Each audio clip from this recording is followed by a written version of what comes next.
Belinda Audio presents this recording of The 80-20 Principle, The Secret of Achieving More with Less, 2nd edition, written by Richard Koch and read by Richard Aspel.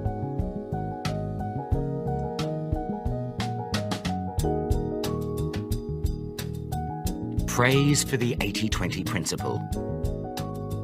Congratulations, the 80-20 Principle is terrific. Al Rees, best-selling author of Focus and Positioning. There are ideas in here that could change your life. The Good Book Guide. Koch is a passionate 80-20er. Read this and you will be too. Andrew Campbell, Ashridge Strategic Management Centre. Both astute and entertaining, this is an intriguing book to help people concentrate on not wasting their lives. Professor Theodore Zeldin, St Anthony's College, Oxford. We give this Dali-esque masterwork 5 stars, a beautiful collage of well-written prose. The book is worth many times its price. The Western Review, Tampa Bay, Florida.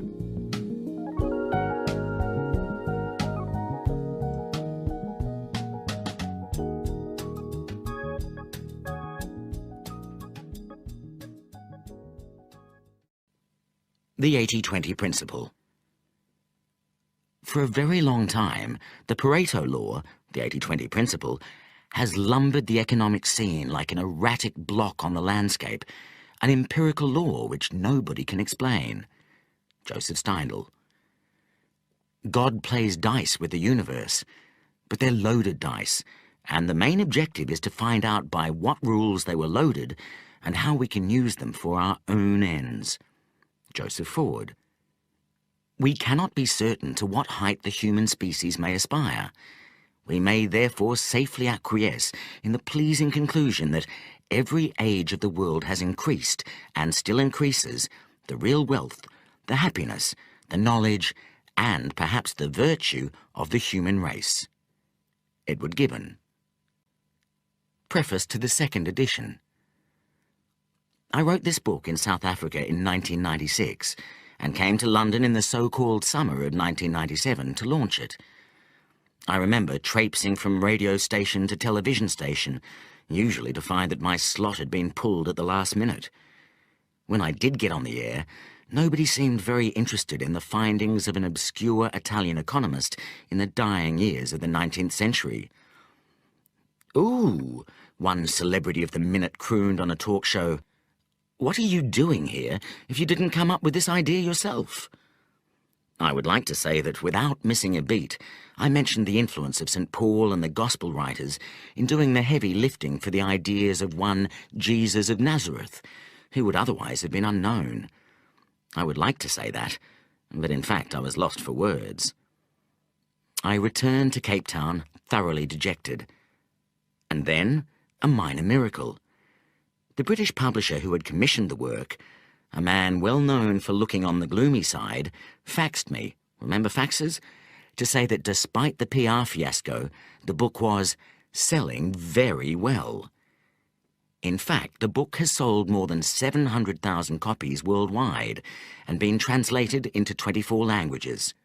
More than a century since Vilfredo Pareto noted the consistently lopsided relationship between inputs and outputs, and a decade since this book reinterpreted Pareto's principle, I think we can now say that the principle has stood the test of time. There has been massive feedback, mainly positive, from readers and reviewers.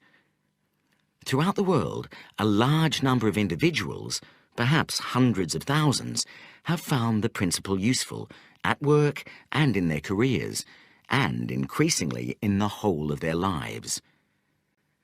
The 80-20 Principle has 2 almost opposite appeals. On the one hand, it is a statistical observation, a proven pattern, solid, quantitative, reliable, hard.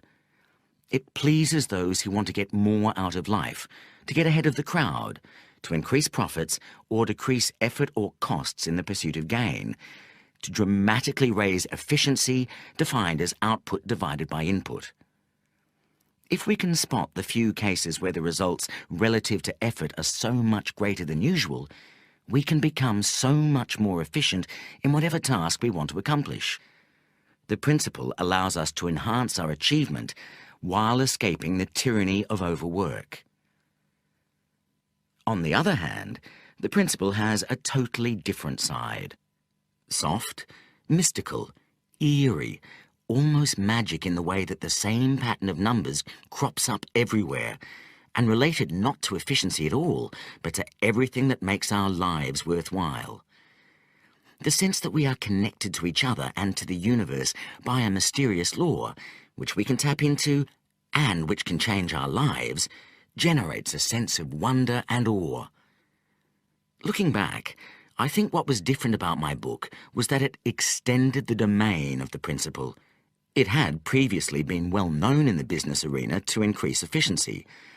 As far as I know, it had never previously been deployed to enhance the quality and depth of our whole lives. It's only in retrospect that I have fully realized the dual nature of the principle, the curious but perfect tension between its two sides, hard efficiency and soft life enhancement. As I explore in the new chapter of the book, this tension represents the yin and yang of the principle, the dialectic where efficiency and life-enhancing uses of it are complementary opposites.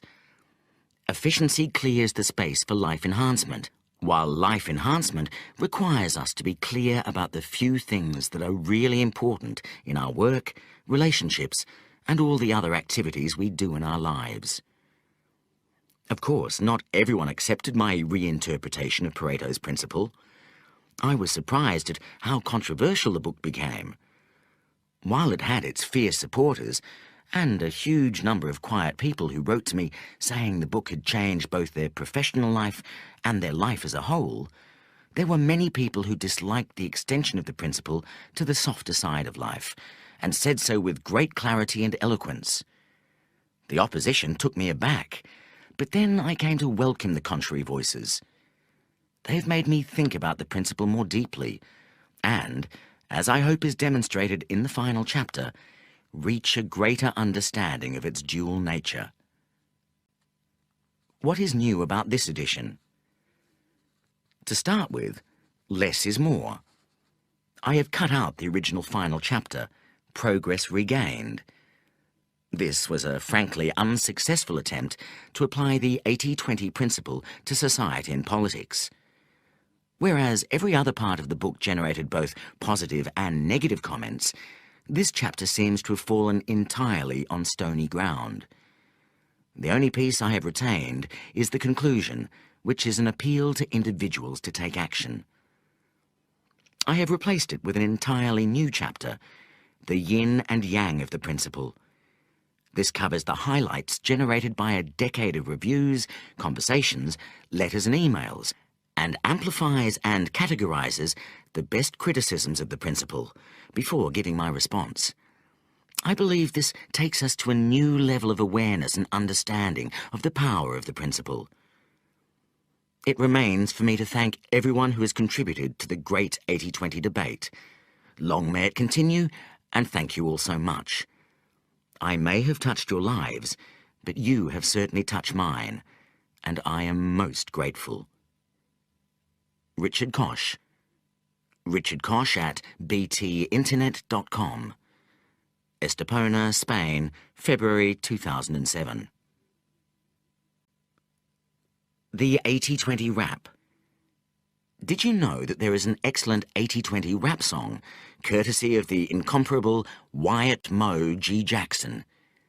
You can listen to it on the web if you like at www.the8020principle.com.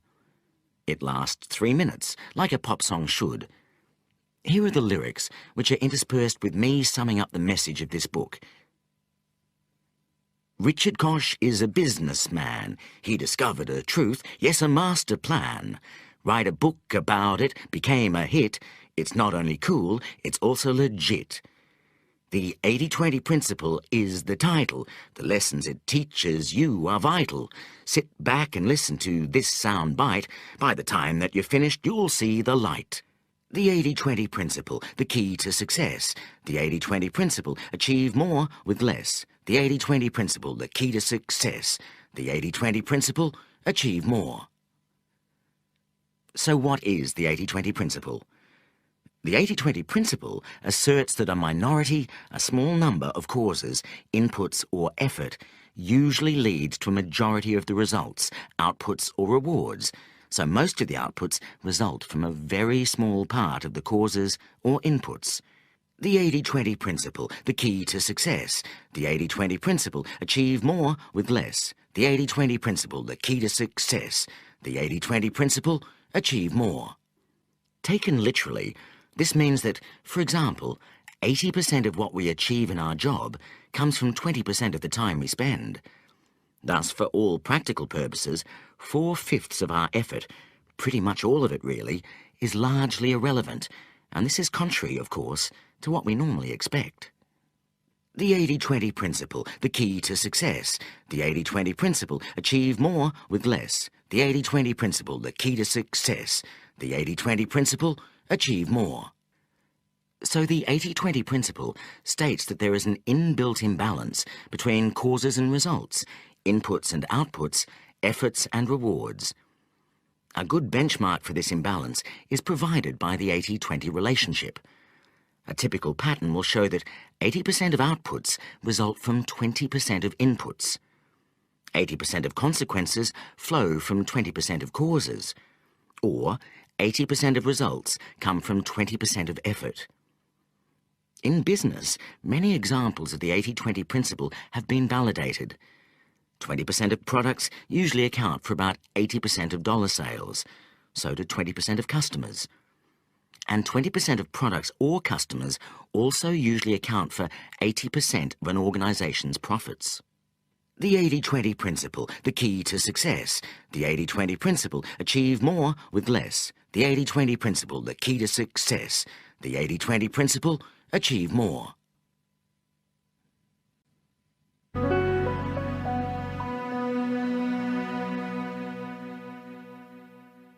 Part 1. Overture. The universe is wonky.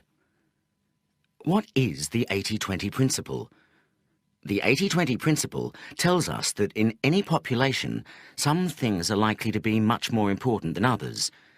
A good benchmark or hypothesis is that 80% of results or outputs flow from 20% of causes, and sometimes from a much smaller proportion of powerful forces. Everyday language is a good illustration. Sir Isaac Pitman, who invented shorthand, discovered that just 700 common words make up 2/3 of our conversation. Including the derivatives of these words, Pitman found that these words account for 80% of common speech.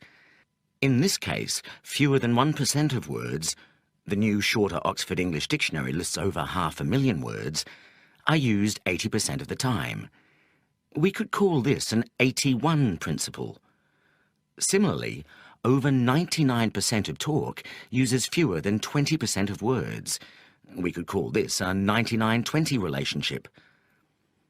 The movies illustrate the 80-20 principle. A recent study shows that 1.3% of movies earn 80% of box office revenues, producing virtually an 81 rule. The 80-20 principle is not a magic formula. Sometimes the relationship between results and causes is closer to 70-30 than to 80-20 or 81. But it is very rarely true that 50% of causes lead to 50% of results. The universe is predictably unbalanced. Few things really matter. Truly effective people and organizations batten on to the few powerful forces at work in their worlds and turn them to their advantage. Keep listening to find out how you can do the same. Chapter 1. Welcome to the 80-20 principle. For a very long time, the Pareto law, the 80-20 principle, has lumbered the economic scene like an erratic block on the landscape, an empirical law which nobody can explain.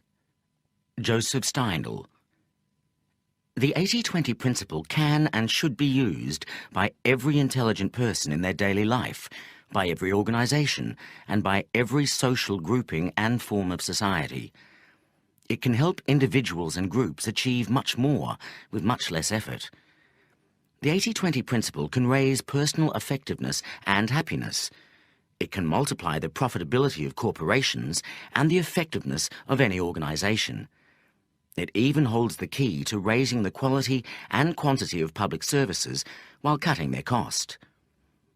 This book, the first ever on the 80-20 principle, is written from a burning conviction, validated in personal and business experience, that this principle is one of the best ways of dealing with and transcending the pressures of modern life. What is the 80-20 principle? The 80-20 principle asserts that a minority of causes, inputs or effort usually lead to a majority of the results, outputs or rewards. Taken literally, this means that, for example, 80% of what you achieve in your job comes from 20% of the time spent.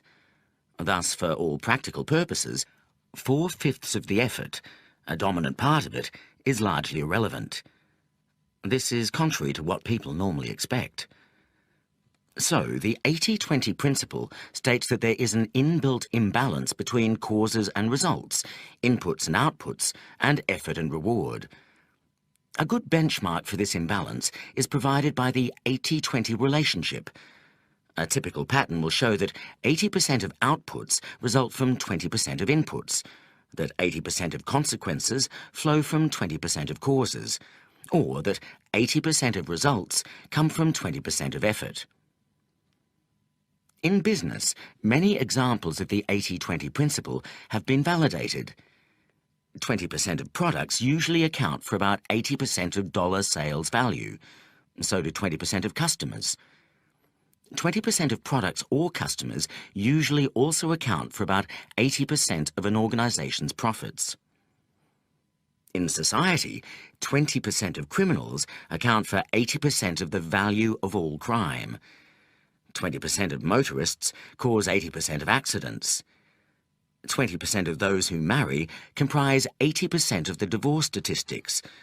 Those who consistently remarry and redivorce distort the statistics and give a lopsidedly pessimistic impression of the extent of marital fidelity.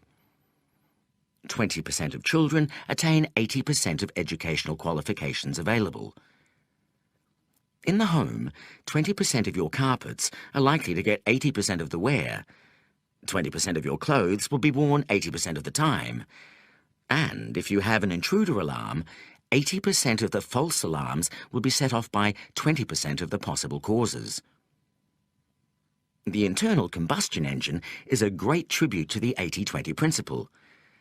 80% of the energy is wasted in combustion, and only 20% gets to the wheels.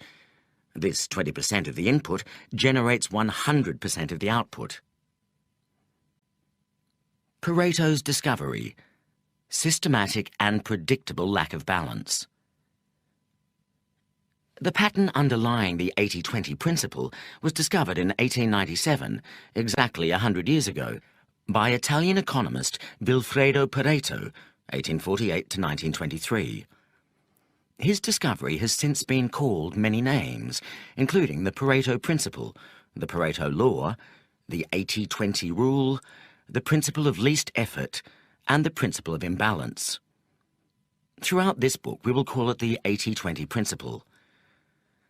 By a subterranean process of influence on many important achievers, especially business people, computer enthusiasts, and quality engineers, the 80-20 principle has helped to shape the modern world.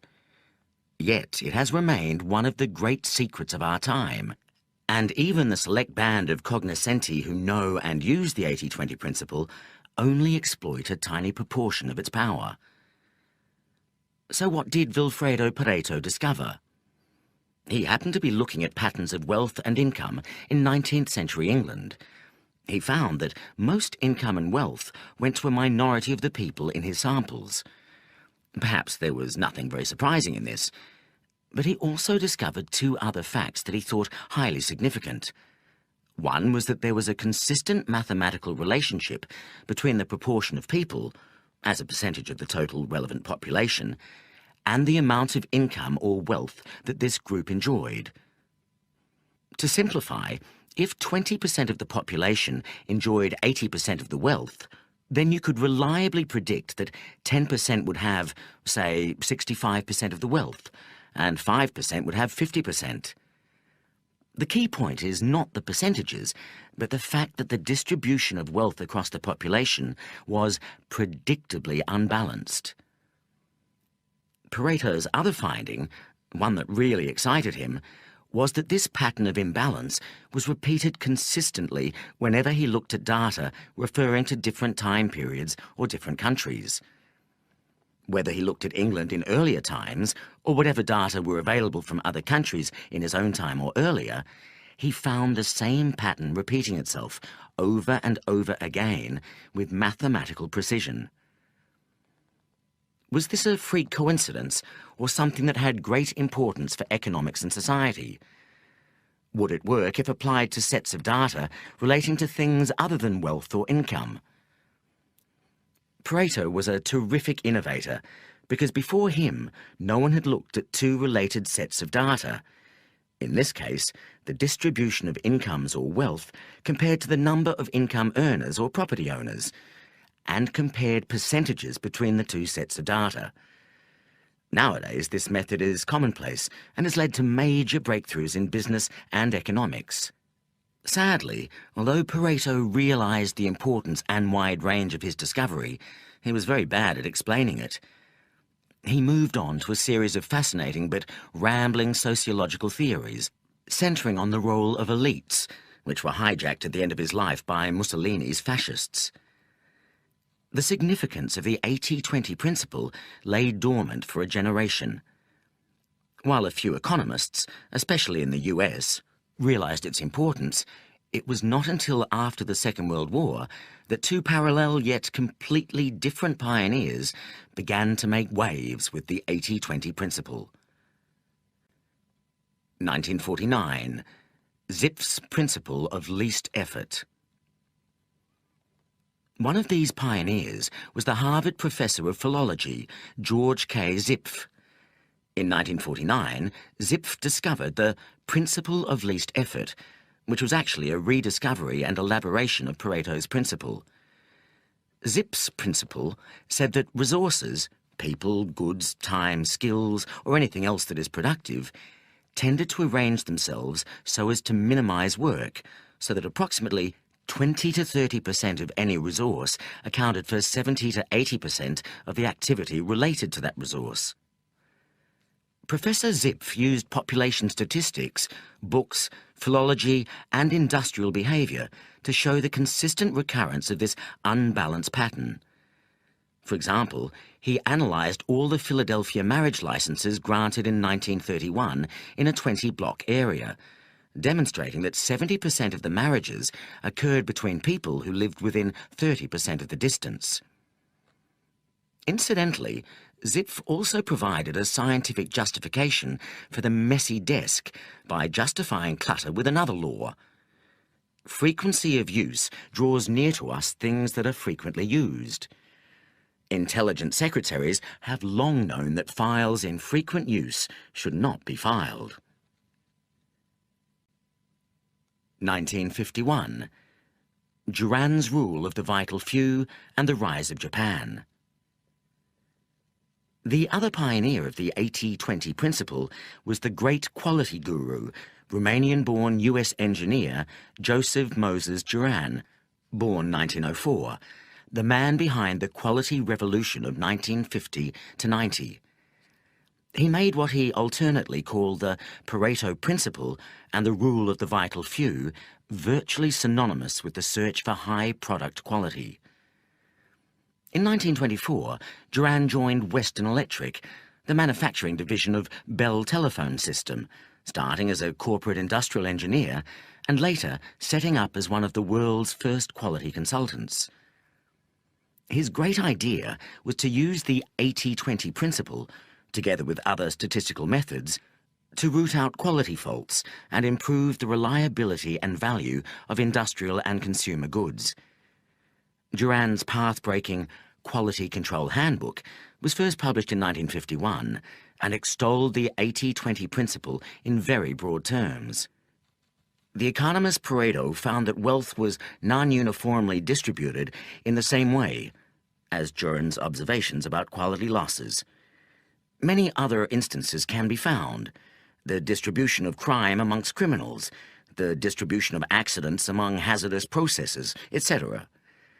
Pareto's principle of unequal distribution applied to distribution of wealth and to distribution of quality losses. No major U.S. industrialist was interested in Durand's theories. In 1953, he was invited to Japan to lecture and met a receptive audience. He stayed on to work with several Japanese corporations, transforming the value and quality of their consumer goods. It was only once the Japanese threat to U.S. industry had become apparent, after 1970, that Durand was taken seriously in the West. He moved back to do for U.S. industry what he had done for the Japanese. The 80-20 principle was at the heart of this global quality revolution. From the 1960s to the 1990s, progress from using the 80-20 principle. IBM was one of the earliest and most successful corporations to spot and use the 80-20 principle, which helps to explain why most computer systems specialists trained in the 1960s and 1970s are familiar with the idea. In 1963, IBM discovered that about 80% of a computer's time is spent executing about 20% of the operating code.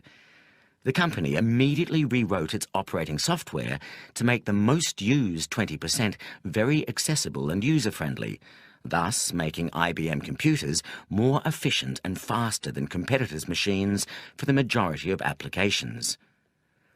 Those who developed the personal computer and its software in the next generation, such as Apple, Lotus, and Microsoft, applied the 80-20 principle with even more gusto to make their machines cheaper and easier to use for a new tranche of customers, including the now celebrated dummies who would previously have given computers a very wide berth. Winner take all. A century after Pareto, the implications of the 80-20 principle has surfaced in a recent controversy over the astronomic and ever-rising incomes going to superstars and those very few people at the top of a growing number of professions. Film director Steven Spielberg earned $165 million in 1994. Joseph Jamil, the most highly paid trial lawyer, was paid $90 million. Merely competent film directors or lawyers, of course, earn a tiny fraction of these sums. The 20th century has seen massive efforts to level incomes, but inequality, removed in one sphere, keeps popping up in another. In the USA from 1973 to 1995, average real incomes rose by 36%, yet the comparable figure for non-supervisory workers fell by 14%.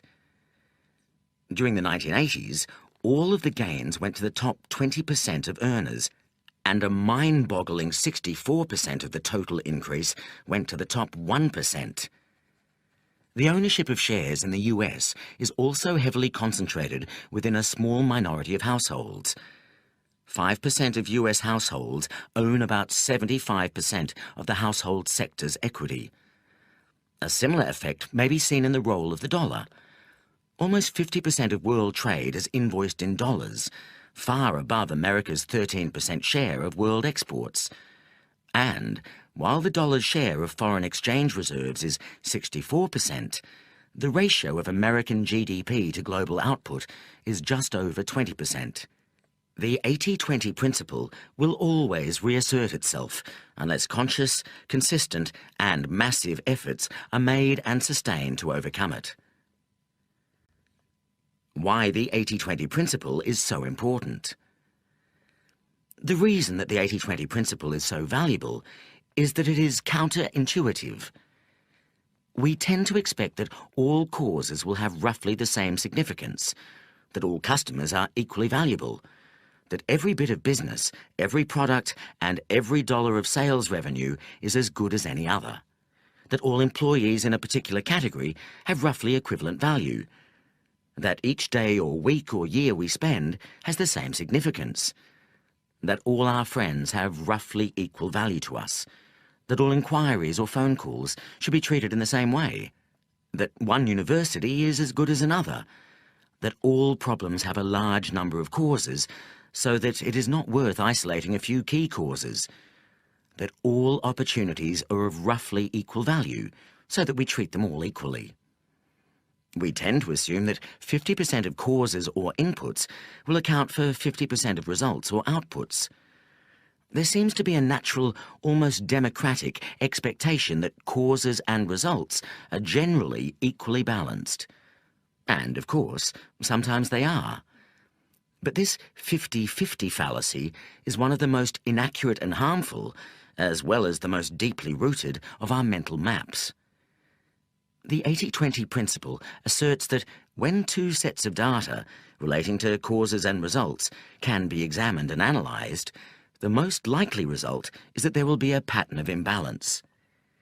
The imbalance may be 65-35, 70-30, 75-25, 80-20, 95-5, or 99.9, 0.1, or any set of numbers in between. However, the two numbers in the comparison don't have to add up to 100. The 80-20 principle also asserts that when we know the true relationship, we are likely to be surprised at how unbalanced it is. Whatever the actual level of imbalance, it is likely to exceed our prior estimate. Executives may suspect that some customers and some products are more profitable than others, but when the extent of the difference is proved, they are likely to be surprised and sometimes dumbfounded. Teachers may know that the majority of their disciplinary troubles or most truancy arises from a minority of pupils, but if records are analysed, the extent of the imbalance will probably be larger than expected. We may feel that some of our time is more valuable than the rest, but if we measure inputs and outputs, the disparity can still stun us. Why should you care about the 80-20 principle? Whether you realise it or not, the principle applies to your life, to your social world, and to the place where you work. Understanding the 80-20 principle gives you great insight into what is really happening in the world around you. The overriding message of this book is that our daily lives can be greatly improved by using the 80-20 principle. Each individual can be more effective and happier. Each profit-seeking corporation can become very much more profitable. Each non-profit organisation can also deliver much more useful outputs. Every government can ensure that its citizens benefit much more from its existence. For everyone and every institution, it is possible to obtain much more that is of value and avoid what has negative value with much less input of effort, expense, or investment. At the heart of this progress is a process of substitution. Resources that have weak effects in any particular use are not used, or are used sparingly. Resources that have powerful effects are used as much as possible. Every resource is ideally used where it has the greatest value. Wherever possible, weak resources are developed so that they can mimic the behaviour of the stronger resources. Business and markets have used this process to great effect for hundreds of years. The French economist J.B. Say coined the word entrepreneur around 1800, saying that the entrepreneur shifts economic resources out of an area of lower productivity into an area of higher productivity and yield. But one fascinating implication of the 80-20 principle is how far businesses and markets still are from producing optimal solutions. For example, the 80-20 principle asserts that 20% of products or customers or employees are really responsible for about 80% of profits.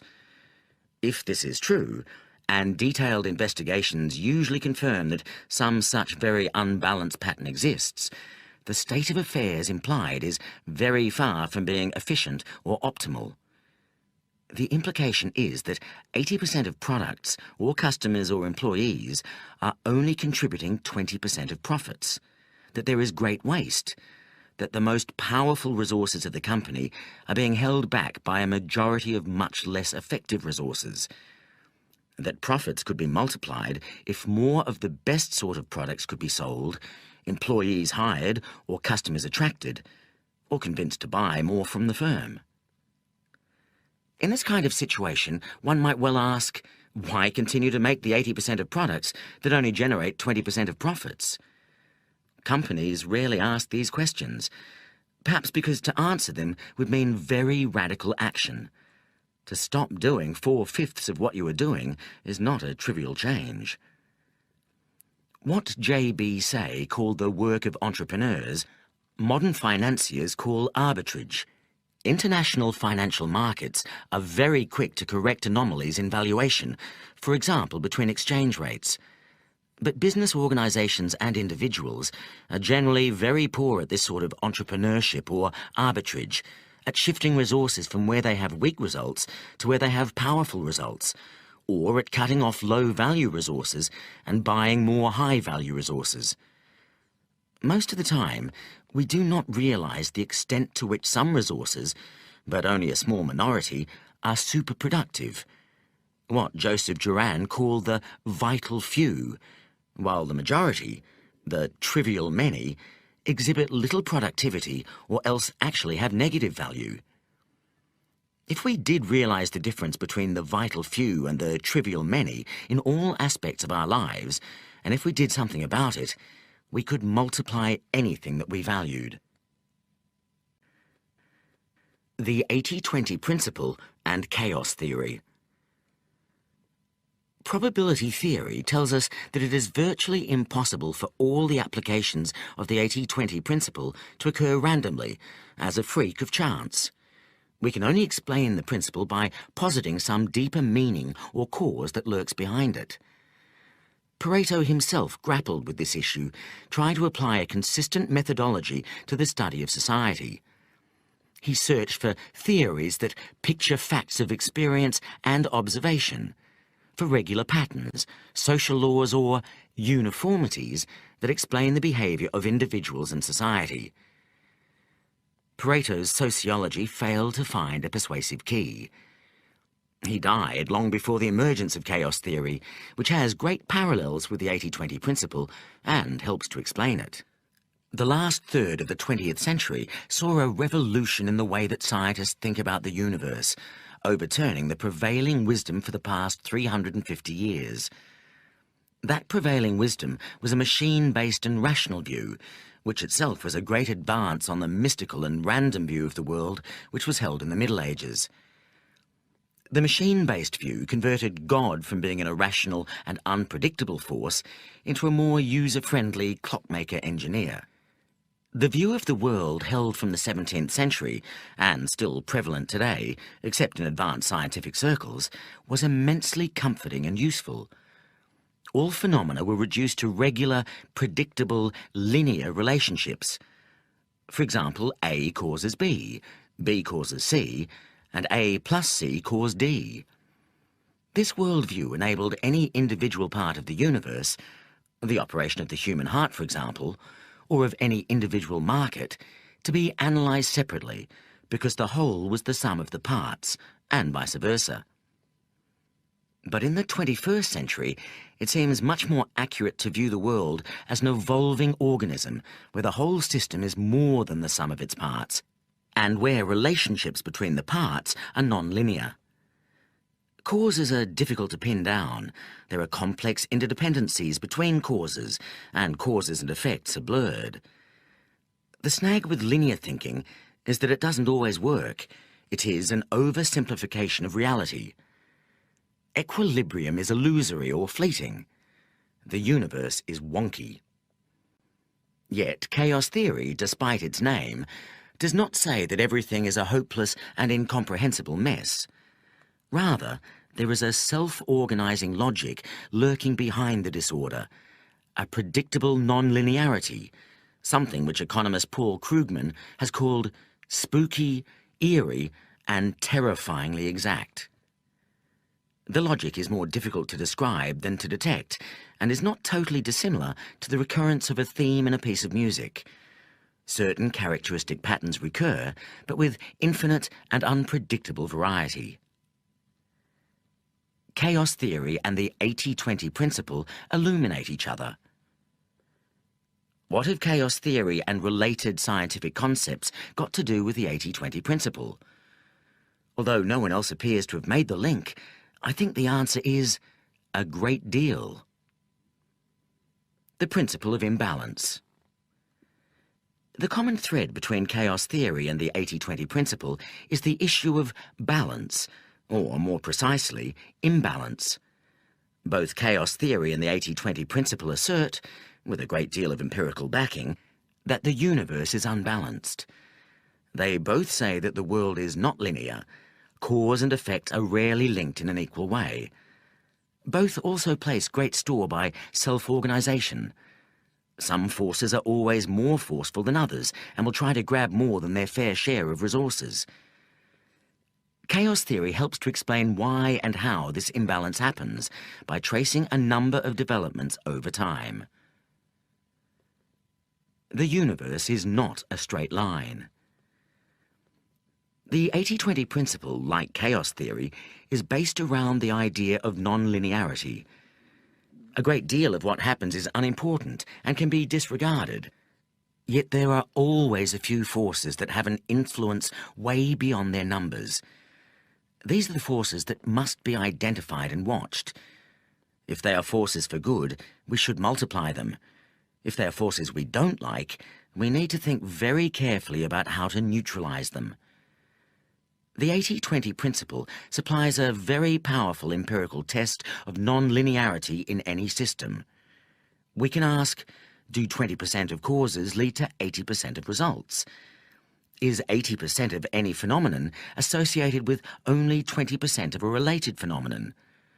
This is a useful method to flush out non-linearity, but it is even more useful because it directs us to identifying the unusually powerful forces at work. Feedback loops distort and disturb balance. The 80-20 principle is also consistent with, and can be explained by reference to, the feedback loops identified by chaos theory, whereby small initial influences can become greatly multiplied and produce highly unexpected results, which nevertheless can be explained in retrospect. In the absence of feedback loops, the natural distribution of phenomena would be 50-50. Inputs of a given frequency would lead to commensurate results.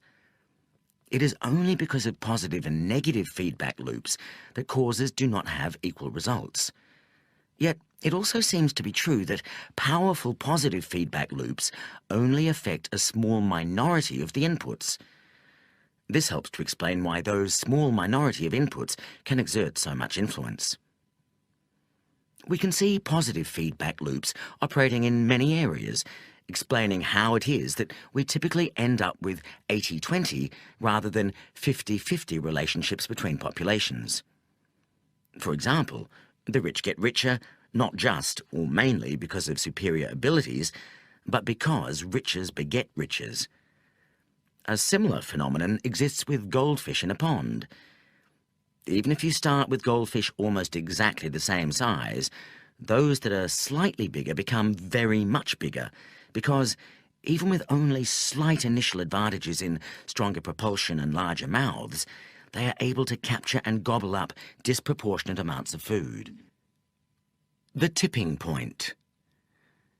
Related to the idea of feedback loops is the concept of the tipping point. Up to a certain point, a new force, whether it is a new product, a disease, a new rock group, or even a new social habit such as jogging or rollerblading, finds it difficult to make headway. A great deal of effort generates little by way of results. At this point, many pioneers give up. But if the new force persists and can cross a certain invisible line, a small amount of additional effort can reap huge returns. This invisible line is the tipping point. The concept comes from the principles of epidemic theory. The tipping point is the point at which an ordinary and stable phenomenon, a low-level flu outbreak, can turn into a public health crisis because of the number of people who are infected and can therefore infect others. And since the behaviour of epidemics is non-linear and they don't behave in the way we expect, small changes, like bringing new infections down to 30,000 from 40,000, can have huge effects. It all depends when and how the changes are made. First come, best served. Chaos theory advocates sensitive dependence on initial conditions. What happens first, even something ostensibly trivial, can have a disproportionate effect. This resonates with, and helps to explain, the 80-20 principle. The latter states that a minority of causes exert a majority of effects. One limitation of the 80-20 principle, taken in isolation, is that it always represents a snapshot of what is true now, or, more precisely, in the very recent past when the snapshot was taken. This is where chaos theory's doctrine of sensitive dependence on initial conditions is helpful. A small lead early on can turn into a larger lead or a dominant position later on, until equilibrium is disturbed and another small force then exerts a disproportionate influence.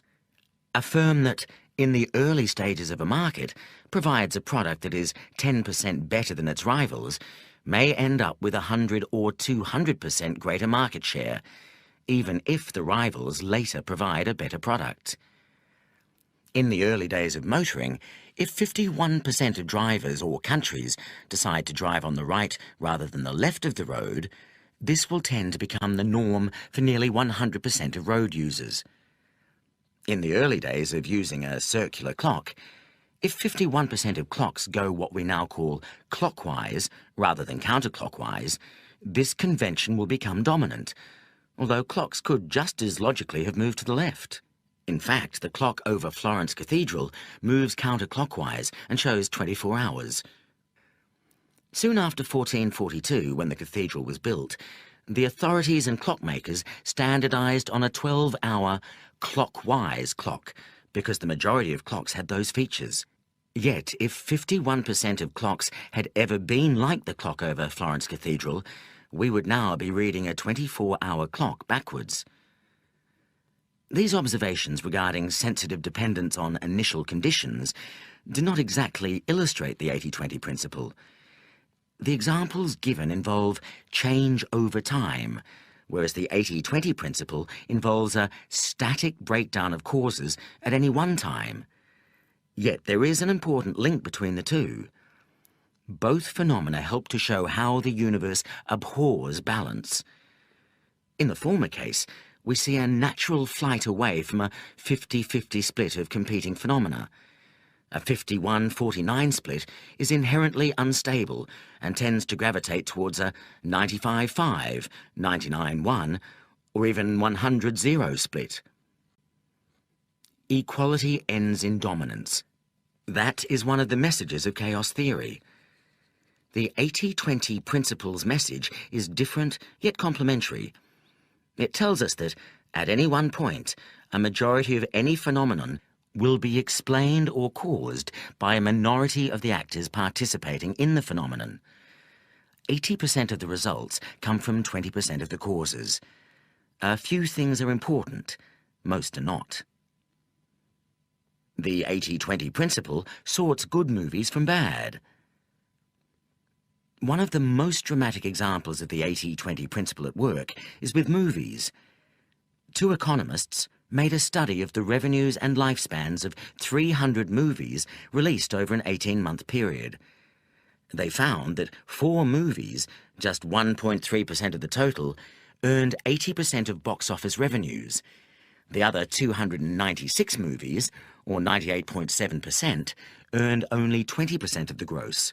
So movies, which are a good example of unrestricted markets at work, produce virtually an 81 rule, a very clear demonstration of the principle of imbalance. Even more intriguing is why. It transpires that moviegoers behave just like gas particles in random motion. As identified by chaos theory, gas particles, ping-pong balls or moviegoers all behave at random, but produce a predictably unbalanced result. Word of mouth from reviews and the first audiences determines whether the second set of audiences will be large or small, which determines the next set, and so on. Movies like Independence Day or Mission Impossible continue to play to packed houses, while other star-studded and expensive movies like Waterworld or Daylight very quickly play to smaller and smaller houses, and then none at all. This is the 80-20 principle working with a vengeance. A guide to this guidebook. Chapter 2 explains how you can put the 80-20 principle into practice and explores the distinction between 80-20 analysis and 80-20 thinking, both of which are useful methods derived from the 80-20 principle. 80-20 analysis is a systematic, quantitative method of comparing causes and effects. 80-20 thinking is a broader, less precise and more intuitive procedure comprising the mental models and habits that enable us to hypothesize what are the important causes of anything important in our lives, to identify these causes, and to make sharp improvements in our position by redeploying our resources accordingly. Part 2, Corporate Success Needn't Be a Mystery, summarizes the most powerful business uses of the 80-20 principle. These uses have been tried and tested and found to be of immense value, yet remain curiously unexploited by most of the business community. There is little in my summary that is original, but anyone seeking major profit improvement, whether for a small or large business, should find this a very useful primer and the first ever to appear in a book. Part 3, Work Less, Earn and Enjoy More, shows how the 80-20 principle can be used to raise the level at which you are operating in both your work and personal life. This is a pioneering attempt to apply the 80-20 principle on a novel canvas, and the attempt, although I am sure it is imperfect and incomplete in many ways, does lead to some surprising insights. For example, 80% of the typical person's happiness or achievement in life occurs in a small proportion of that life. The peaks of great personal value can usually be greatly expanded. The common view is that we are short of time. My application of the 80-20 principle suggests the reverse, that we are actually awash with time and profligate in its abuse.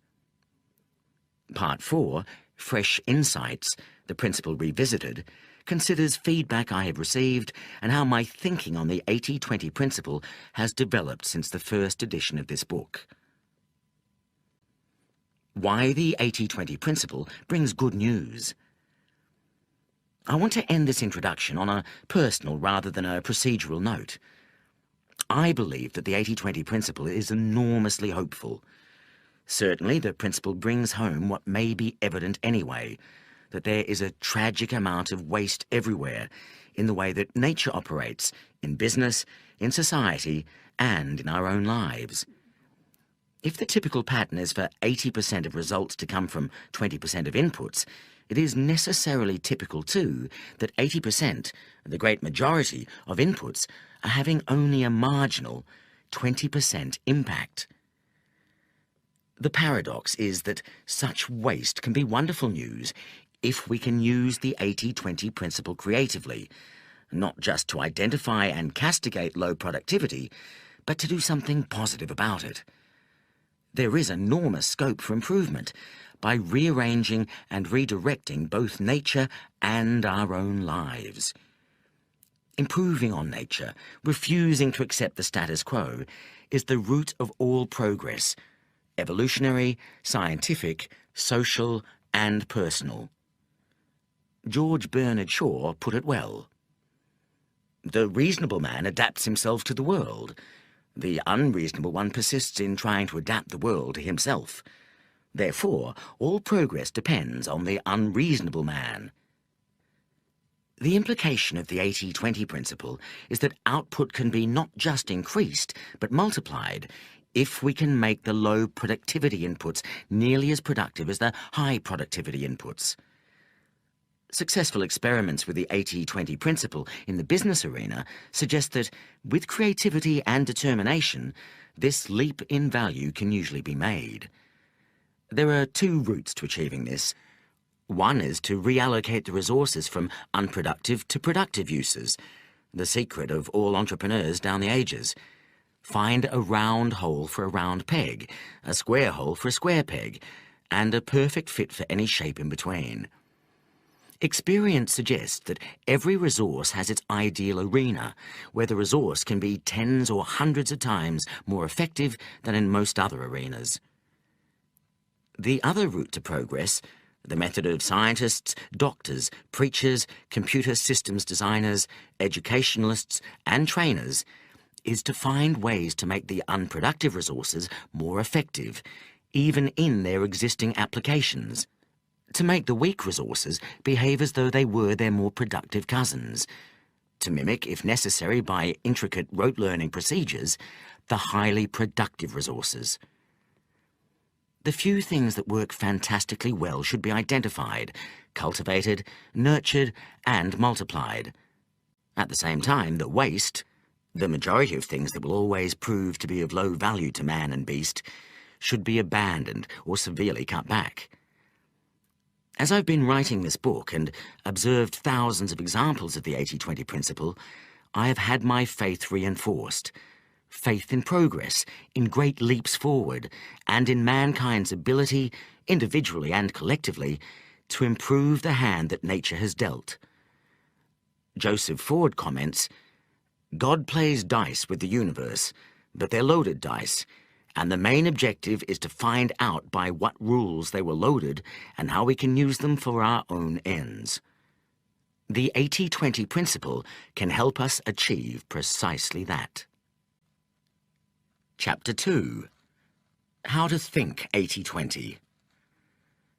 Chapter 1 explained the concept behind the 80-20 principle. This chapter will discuss how the 80-20 principle works in practice and what it can do for you. Two applications of the principle, 80-20 analysis and 80-20 thinking, provide a practical philosophy which will help you understand and improve your life. Definition of the 80-20 principle.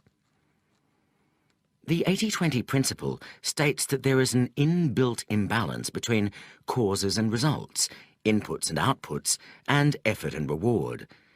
Typically, causes, inputs, or effort divide into two categories: the majority that have little impact, a small minority that have a major, dominant impact.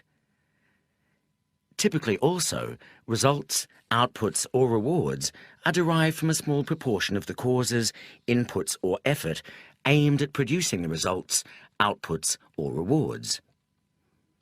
The relationship between causes, inputs, or efforts on the one hand and results, outputs, or rewards on the other is therefore typically unbalanced. When this imbalance can be measured arithmetically, a good benchmark for the imbalance is the 80-20 relationship. 80% of results, outputs, or rewards are derived from only 20% of the causes, inputs, or effort. About 80% of the world's energy is consumed by 15% of the world's population, for example. 80% of the world's wealth is possessed by 25% of the world's people. In healthcare, 20% of your population base and or 20% of its disease elements will consume 80% of your resources. Let us imagine, for example, that a company has 100 products and has found out that the most profitable 20 products account for 80% of all profits. It might help here to picture two piles: a big pile of the 100 products the company makes and a pile of cash that represents the profits made. Just one profitable product, 1% of the total products, makes 20% of the profits.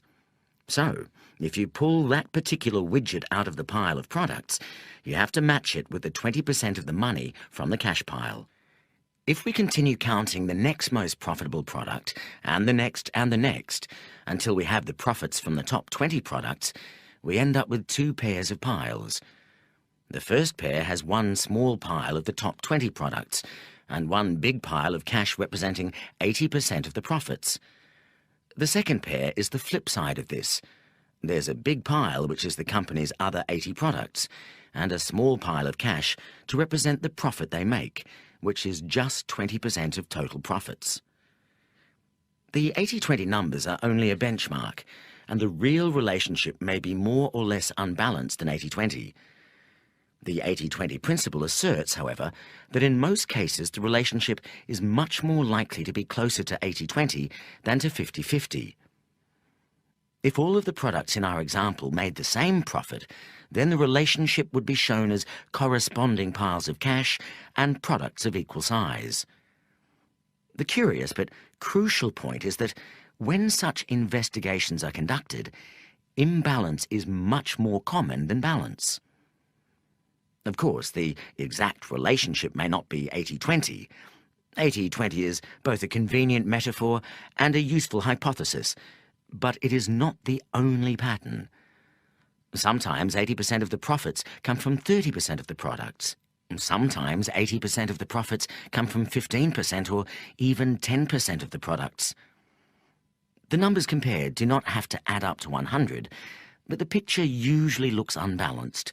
There's a bigger pile of cash paired with a smaller pile of products, rather than piles of cash and goods of about the same size. It is perhaps unfortunate that the numbers 80 and 20 add up to 100. This makes the result look elegant, as indeed would a result of 50-50, 70-30, 99-1, or many other combinations. And it is certainly memorable. But it makes many people think that we are dealing with just one set of data, 100%. Well, this is not so. If 80% of people are right-handed and 20% are left-handed, this is not an 80-20 observation. To apply the 80-20 principle, you have to have two sets of data, both adding up to 100%, and one measuring a variable quantity owned, exhibited, or caused by the people or things making up the other 100%. What the 80-20 principle can do for you. Every person I have known who has taken the 80-20 principle seriously has emerged with useful and, in some cases, life-changing insights. You have to work out your own uses for the principle. They will be there if you look creatively. Part 3, chapters 9 to 15, will guide you on your odyssey, but I can illustrate with some examples from my own life. How the 80-20 principle has helped me. When I was a raw student at Oxford, my tutor told me never to go to lectures. Books can be read far faster, he explained, but never read a book from cover to cover, except for pleasure. When you are working, find out what the book is saying much faster than you would by reading it through. Read the conclusion, then the introduction, then the conclusion again, then dip lightly into any interesting bits. What he was really saying was that 80% of the value of a book can be found in 20% or fewer of its pages, and absorbed in 20% of the time most people would take to read it through. I took to this study method and extended it. At Oxford, there is no system of continuous assessment, and the class of degree earned depends entirely on finals, the examinations taken at the end of the course. I discovered from the form book, that is by analysing past examination papers, that at least 80%, sometimes 100%, of an examination could be well answered with knowledge from 20% or fewer of the subjects that the exam was meant to cover. The examiners could therefore be much better impressed by a student who knew an awful lot about relatively little, rather than a fair amount about a great deal. This insight enabled me to study very efficiently. Somehow, without working very hard, I ended up with a congratulatory first-class degree. I used to think this proved that Oxford dons were gullible.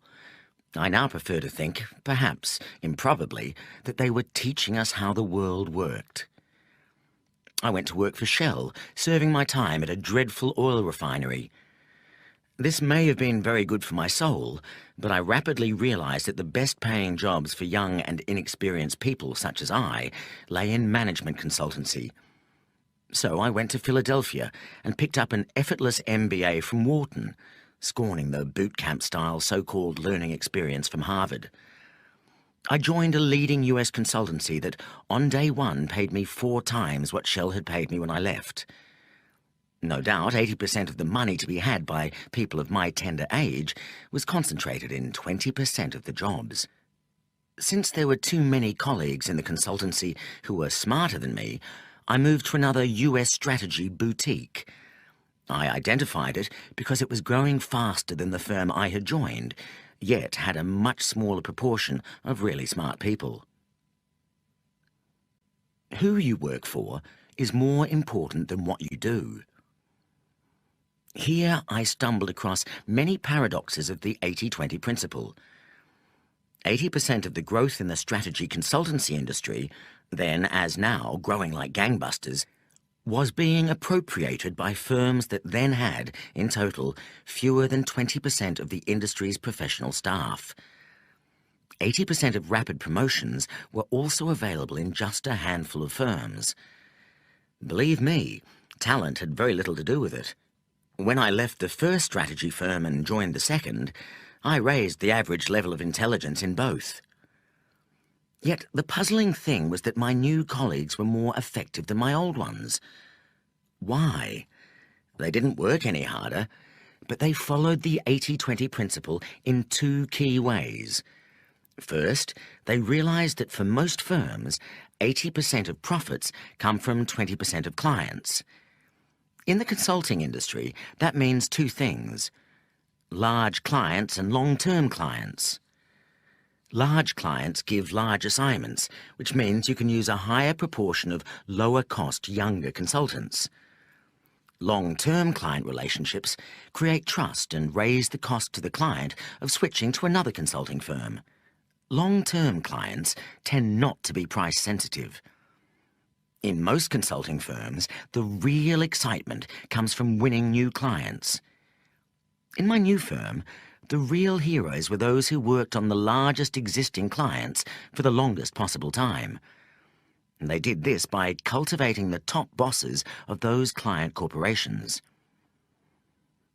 The second key insight the consulting firm had was that in any client, 80% of the results available would flow from concentrating on the 20% of most important issues.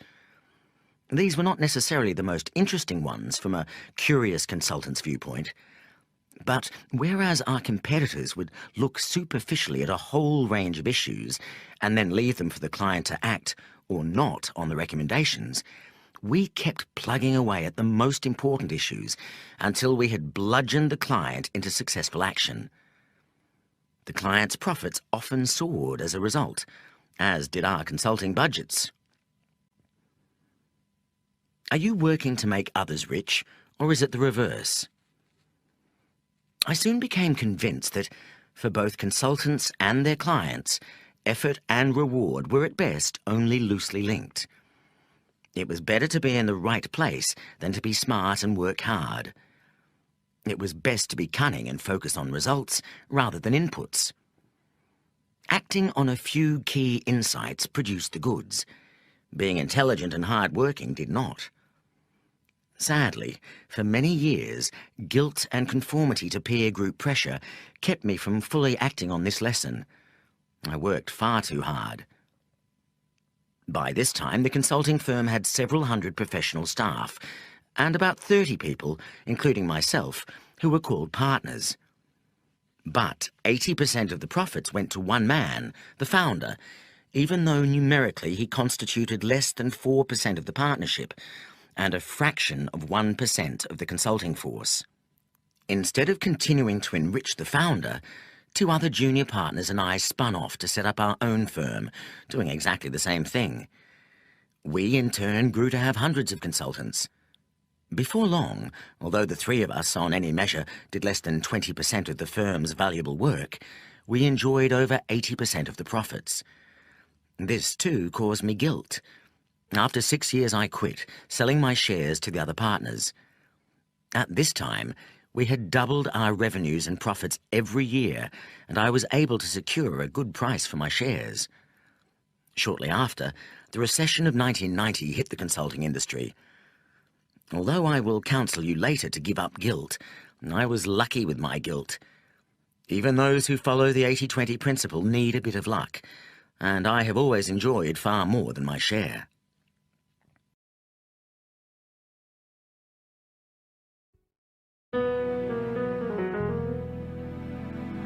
This is the end of CD 1. The book continues on CD 2.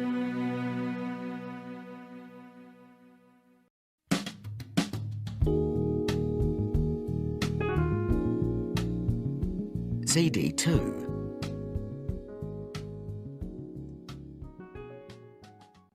Wealth from investment can dwarf wealth from working. With 20% of the money received, I made a large investment in the shares of one corporation, Filofax. Investment advisors were horrified. At the time, I owned about 20 shares in quoted public companies, but this one stock, 5% of the number of shares I owned, accounted for about 80% of my portfolio. Fortunately, the proportion proceeded to grow still further, as over the next 3 years, Filofax shares multiplied several times in value. When I sold some shares in 1995, it was at nearly 18 times the price I had paid for my first stake. I made 2 other large investments, one in a start-up restaurant called Belgo, and the other in MSI, a hotel company that at the time owned no hotels. Together, these 3 investments at cost comprised about 20% of my net worth, but they have accounted for more than 80% of my subsequent investment gains, and now comprise over 80% of a much larger net worth. As Chapter 14 will show, 80% of the increase in wealth from most long-term portfolios comes from fewer than 20% of the investments. It is crucial to pick this 20% well, and then concentrate as much investment as possible into it. Conventional wisdom is not to put all your eggs in one basket. 80-20 wisdom is to choose a basket carefully, load all your eggs into it, and then watch it like a hawk. How to use the 80-20 principle. There are 2 ways to use the 80-20 principle.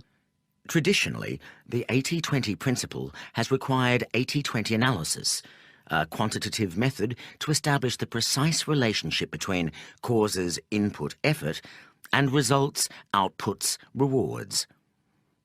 This method uses the possible existence of the 80-20 relationship as a hypothesis and then gathers the facts so that the true relationship is revealed. This is an empirical procedure which may lead to any result ranging from 50-50 to 99.90.1. If the result does demonstrate a marked imbalance between inputs and outputs, say a 65-35 relationship, or an even more unbalanced one, then normally action is taken as a result. A new and complementary way to use the 80-20 principle is what I call 80-20 thinking. This requires deep thought about any issue that is important to you and asks you to make a judgment on whether the 80-20 principle is working in that area. You can then act on the insight. 80-20 thinking does not require you to collect data or actually test the hypothesis. Consequently, 80-20 thinking may on occasion mislead you. It is dangerous to assume, for example, that you already know what the 20% is if you identify a relationship. But I will argue that 80-20 thinking is much less likely to mislead you than is conventional thinking. 80-20 thinking is much more accessible and faster than 80-20 analysis, although the latter may be preferred when the issue is extremely important and you find it difficult to be confident about an estimate. We look first at 80-20 analysis and then at 80-20 thinking. 80-20 analysis. 80-20 analysis examines the relationship between 2 sets of comparable data. One set of data is always a universe of people or objects, usually a large number of 100 or more, that can be turned into a percentage. The other set of data relates to some interesting characteristic of the people or objects that can be measured and also turned into a percentage. For example, we might decide to look at a group of 100 friends, all of whom are at least occasional beer drinkers, and compare how much beer they drank last week. So far, this method of analysis is common to many statistical techniques. What makes 80-20 analysis unique is that the measurement ranks the second set of data in descending order of importance and makes comparisons between percentages in the two sets of data. In our example, then, we will ask all our 100 friends how many glasses of beer they drank last week and array the answers in a table in descending order. 80-20 analysis can compare percentages from the two sets of data, the friends and the amount of beer drunk. In this case, we can say that 70% of the beer was drunk by just 20% of the friends. This would therefore give us a 70-20 relationship. We can summarise this data visually in an 80-20 frequency distribution chart, or 80-20 chart for short. In this chart, the vertical axis is the glasses of beer drunk, and the horizontal axis is the 100 beer drinkers. The data on the chart looks a bit like a coastal cliff. First a downward sloping hill, then a sudden dramatic drop-off to a wide flat beach, then a small further drop to the sea. The big drop comes just after our 20th drinker. The beach is our middle 60 drinkers, and the sea is the bottom 20 drinkers. Why is this called 80-20 analysis? When comparing these relationships, the most frequent observation, made long ago, probably in the 1950s, was that 80% of the quantity being measured came from 20% of the people or objects. 80-20 has become shorthand for this type of unbalanced relationship, whether or not the precise result is 80-20. Statistically, an exact 80-20 relationship is unlikely. It is the convention of 80-20 that it is the top 20% of causes that is cited, not the bottom. 80-20 analysis is my name for the way that the 80-20 principle has generally been used to date, that is, in a quantitative and empirical way, to measure possible relationships between inputs and outputs. We could equally well observe from the data on our beer-drinking friends that the bottom 20% of people only consumed 30 glasses, or 3% of the total. It would also be perfectly legitimate to call this a 3-20 relationship, although this is rarely done. The emphasis is nearly always on the heavy users or causes.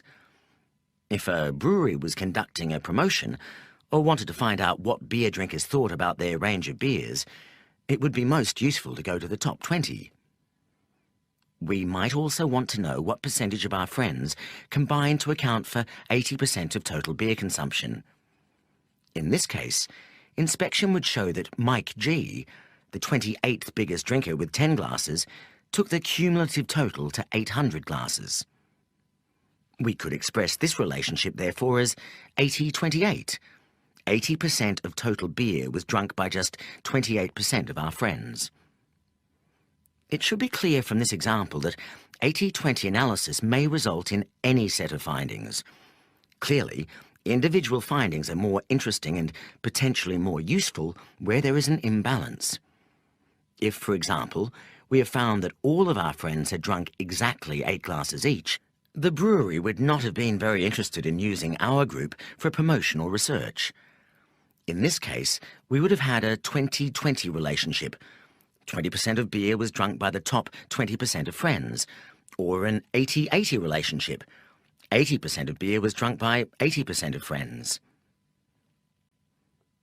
Bar charts show 80-20 relationships best.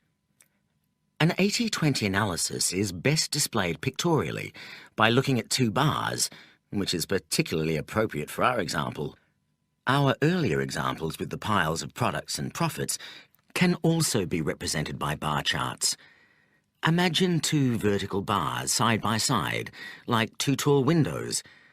The first bar represents our 100 beer-drinking friends, each filling 1% of the space, starting with the biggest beer drinker at the top and ending with the smallest beer drinkers at the bottom. The second bar represents the total amount of beer drunk by each and all of our friends. We can choose any given percentage of our friends and see how much beer they accounted for. For example, if we painted in the top 20% of the first bar or window, our top 20 drinkers, we would have to paint in 70% of the second bar or window, because that's how much beer those 20 people drank. In other words, the two bars would show what we discovered by putting the data in a table or in the 80-20 chart described earlier, that the top 20% of beer drinkers accounted for 70% of the beer drunk. The bar chart just takes the data and displays it from top to bottom instead of left to right. It doesn't matter which display you prefer. If we wanted to illustrate what percentage of our friends drank 80% of the beer, we would fill in the bars slightly differently to show the 80-28 relationship. 28% of our friends drank 80% of the beer.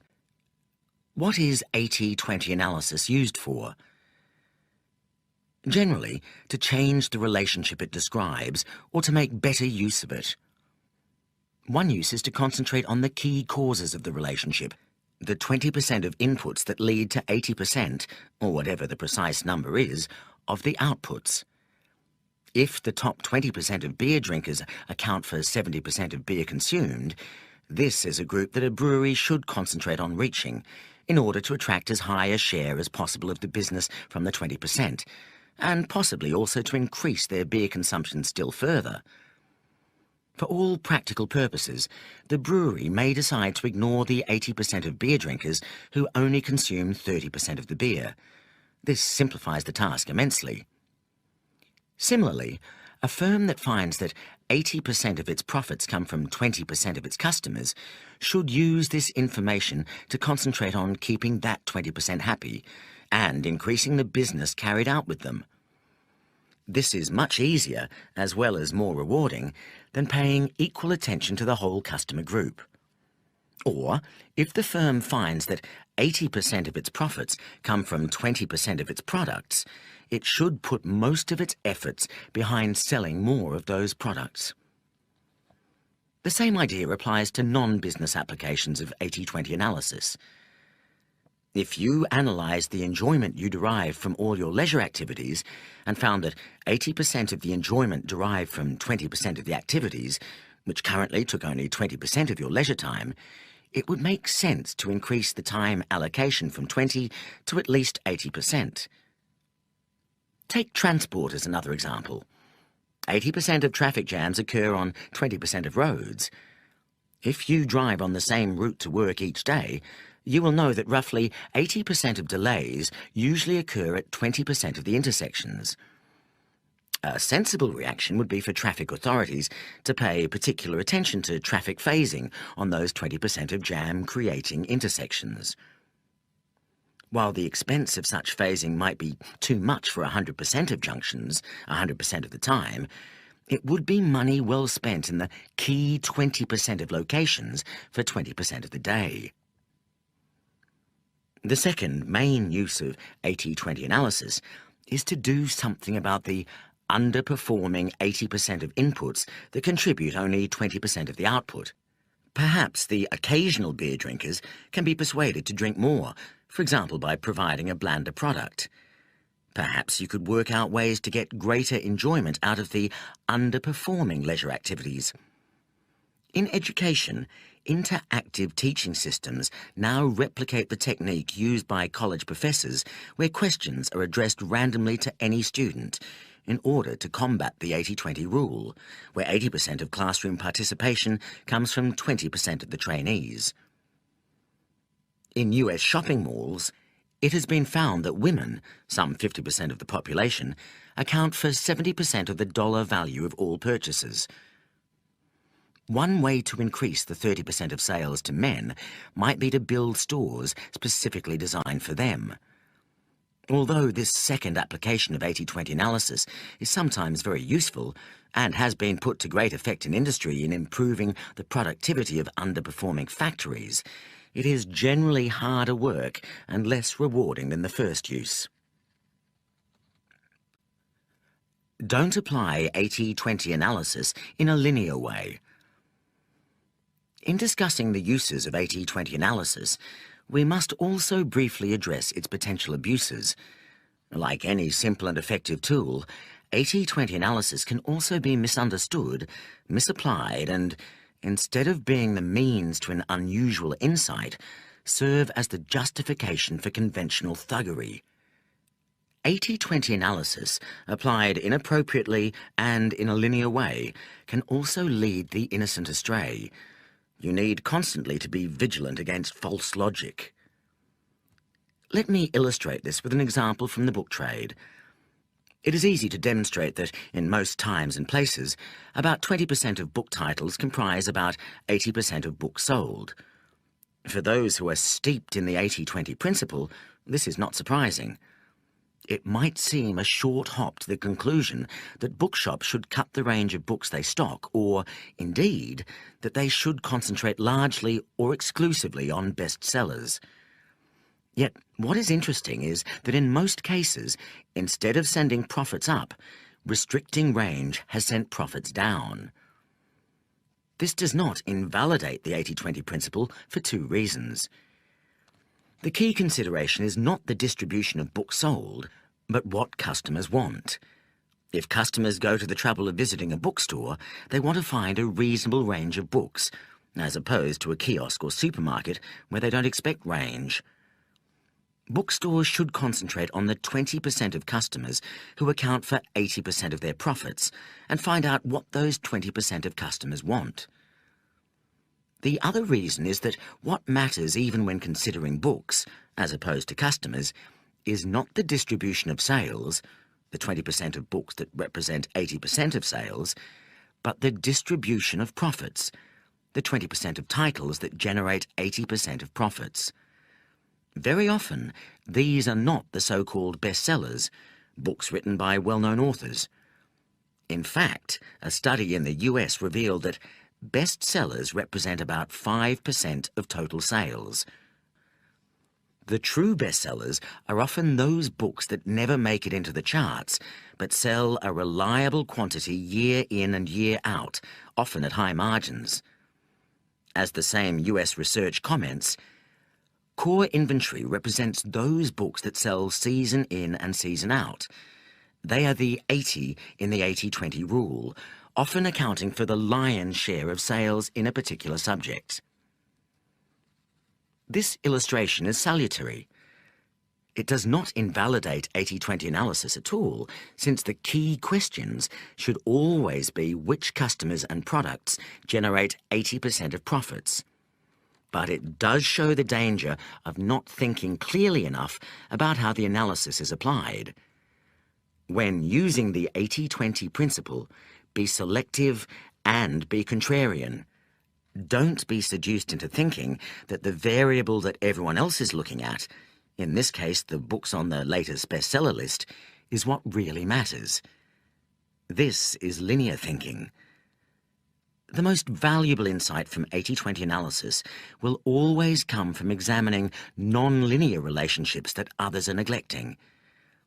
In addition, because 80-20 analysis is based on a freeze frame of the situation at a particular point, rather than incorporating changes over time, you must be aware that if you inadvertently freeze the wrong or an incomplete picture, you will get an inaccurate view.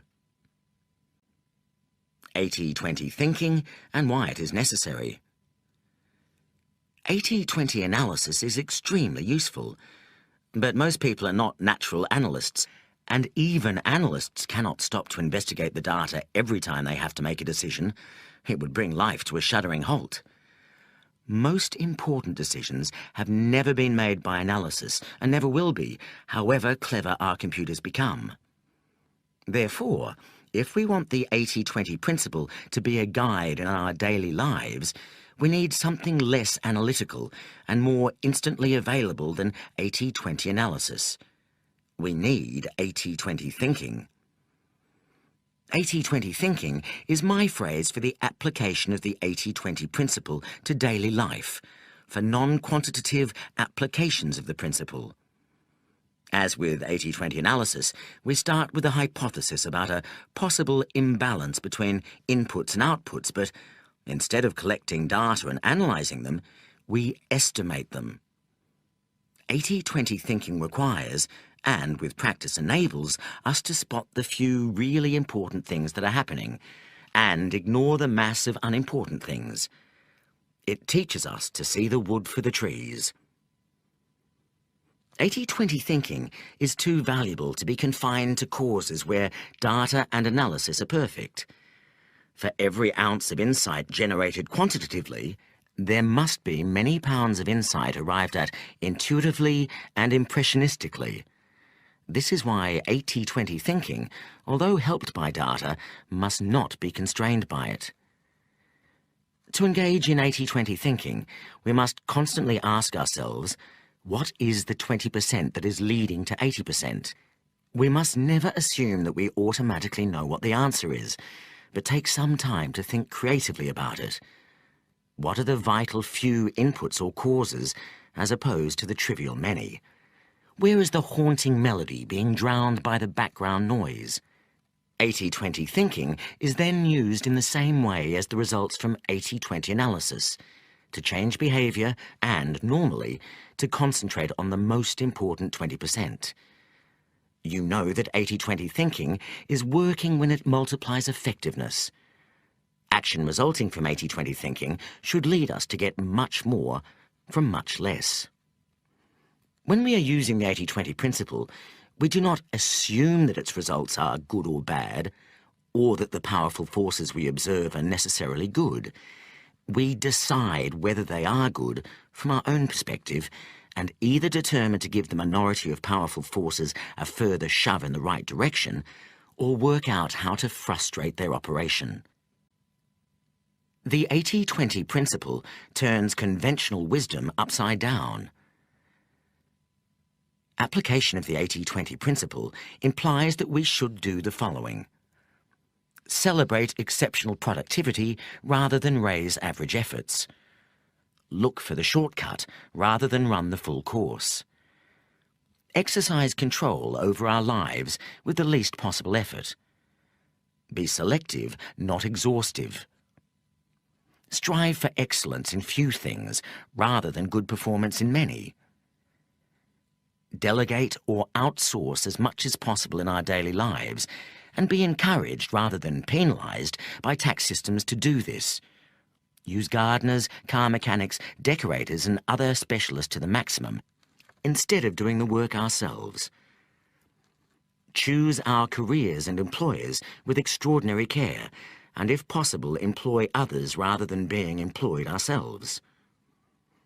Only do the thing we are best at doing and enjoy most. Look beneath the normal texture of life to uncover ironies and oddities. In every important sphere, work out where 20% of effort can lead to 80% of returns. Calm down, work less, and target a limited number of very valuable goals where the 80-20 principle will work for us, rather than pursuing every available opportunity. Make the most of those few lucky streaks in our life, where we are at our creative peak and the stars line up to guarantee success. There are no boundaries to the 80-20 principle. No sphere of activity is immune from the influence of the 80-20 principle. Like the 6 wise, blind Indian men who tried to discern the shape of an elephant, most users of the 80-20 principle only know a fraction of its scope and power. Becoming an 80-20 thinker requires active participation and creativity on your part. If you want to benefit from 80-20 thinking, you have to do it. Now is a good time to start. If you want to begin with applications for your organisation, go straight on to Part 2, which documents most of the important business applications of the 80-20 principle. If you are more immediately interested in using the principle to make major improvements in your life, skip to Part 3, a novel attempt to relate the 80-20 principle to the fabric of our daily lives.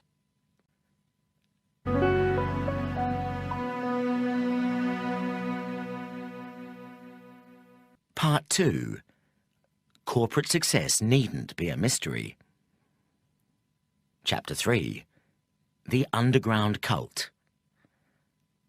Now we see in a mirror dimly, but then we shall see face to face. Now I know in part, then I shall understand fully.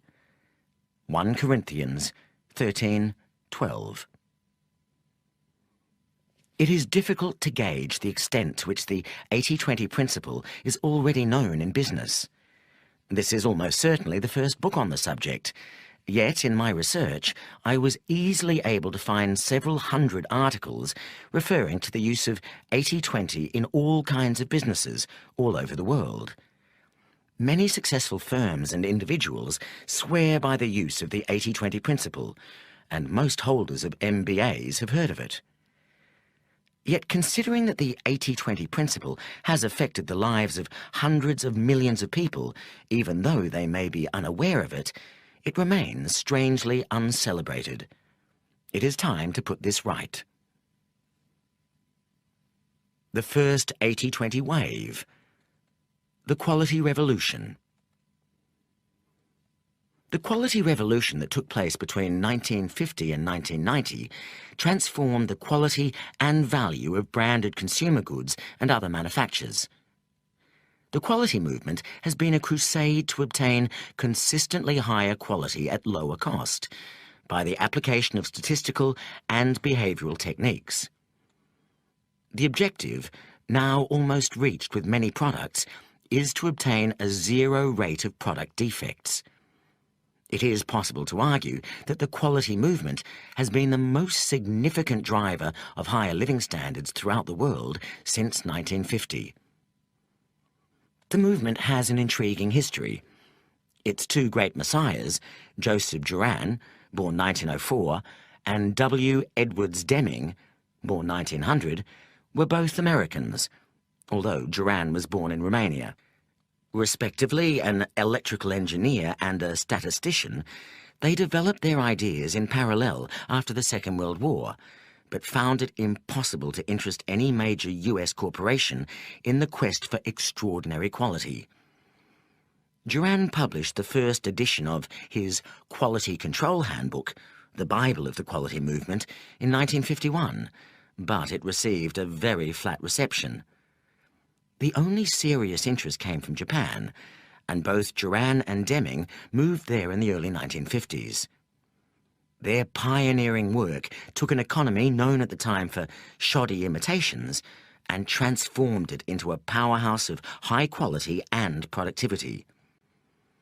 It was only when Japanese goods, such as motorcycles and photocopiers, began to invade the US market that most American, and other Western, corporations started to take the quality movement seriously. From 1970, and especially after 1980, Juran, Deming and their disciples undertook an equally successful transformation of Western quality standards, leading to huge improvements in the level and consistency of quality, dramatic reductions in fault rates, and large falls in manufacturing costs. The 80-20 principle was one of the key building blocks of the quality movement. Joseph Juran was the most enthusiastic messiah of the principle, although he called it the Pareto Principle, or the rule of the vital few. In the first edition of the Quality Control Handbook, Juran commented that losses, that is, manufactured goods that have to be rejected because of poor quality, do not arise from a large number of causes. Rather, the losses are always maldistributed in such a way that a small percentage of the quality characteristics always contributes a high percentage of the quality loss. And a footnote commented that the economist Pareto found that wealth was non-uniformly distributed in the same way. Many other instances can be found. the distribution of crime amongst criminals, the distribution of accidents among hazardous processes, etc.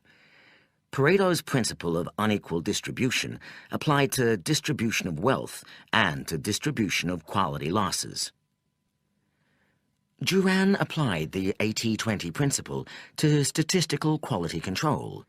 The approach is to identify the problems causing lack of quality and to rank them from the most important, the 20% of defects causing 80% of quality problems, to the least important. Both Duran and Deming came to use the phrase 80-20 increasingly, encouraging diagnosis of the few defects causing most of the problems. Once the vital few sources of off-quality product have been identified, effort is focused on dealing with these issues rather than trying to tackle all the problems at once. As the quality movement has progressed from an emphasis on quality control through to the view that quality must be built into products in the first place by all operators, and to total quality management and increasingly sophisticated use of software, the emphasis on 80-20 techniques has grown, so that today almost all quality practitioners are familiar with 80-20. Some recent references illustrate the ways in which the 80-20 principle is now being used. In a recent article in the National Productivity Review, Ronald J. Ricardo asks, "Which gaps adversely affect your most strategic consumers?" As with many other quality problems, Pareto's law prevails here too. If you remedy the most critical 20% of your quality gaps, you will realize 80% of the benefits. This first 80% typically includes your breakthrough improvements. Another writer, focusing on corporate turnarounds, comments, "For every step in your business process, ask yourself if it adds value or provides essential support. If it does neither, it's waste. Cut it." This is the 80-20 rule revisited. You can eliminate 80% of the waste by spending only 20% of what it would cost you to get rid of 100% of the waste. Go for the quick gain now.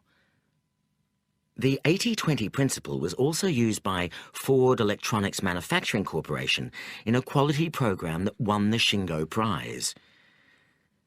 Just-in-time programs have been applied using the 80-20 rule. 80% of the value is spread over 20% of the volume, and top-dollar usages are analysed constantly. Labour and overhead performance were replaced by manufacturing cycle time analysis by product line, reducing product cycle time by 95%. New software incorporating the 80-20 principle is being used to raise quality.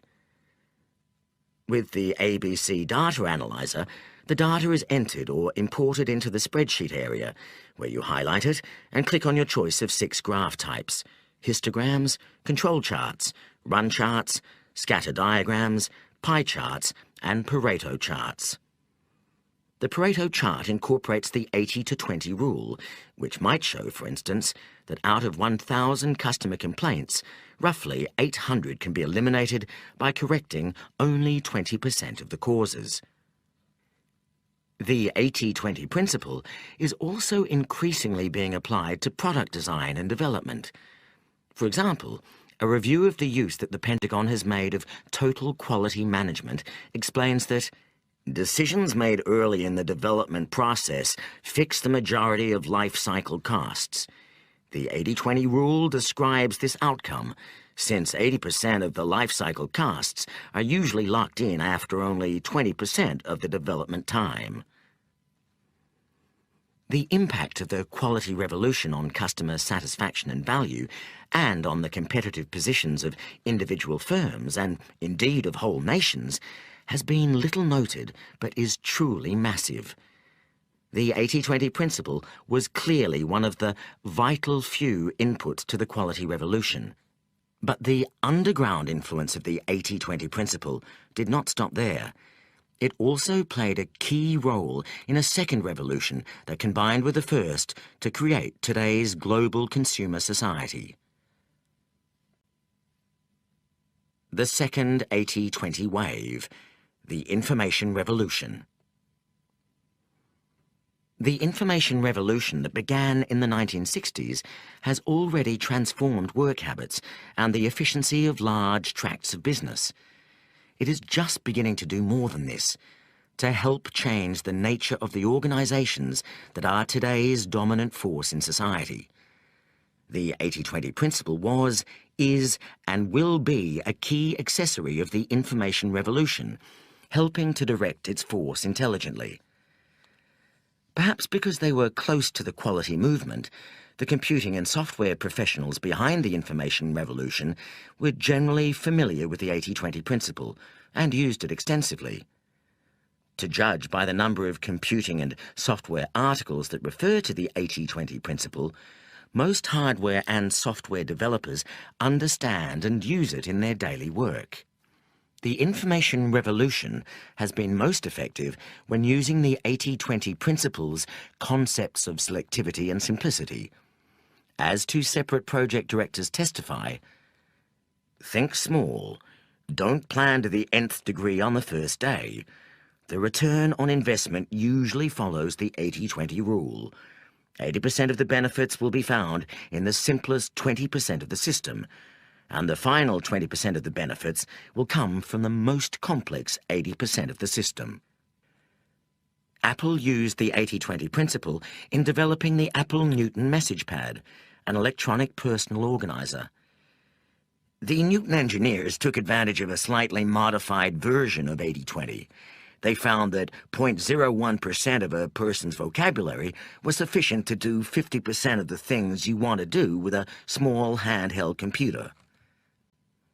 Increasingly, software is substituting for hardware, using the 80-20 principle.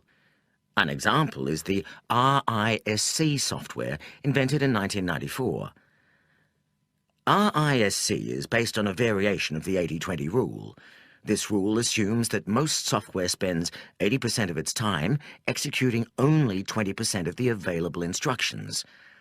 RISC processors optimize the performance of that 20% and keep chip size and cost down by eliminating the other 80%.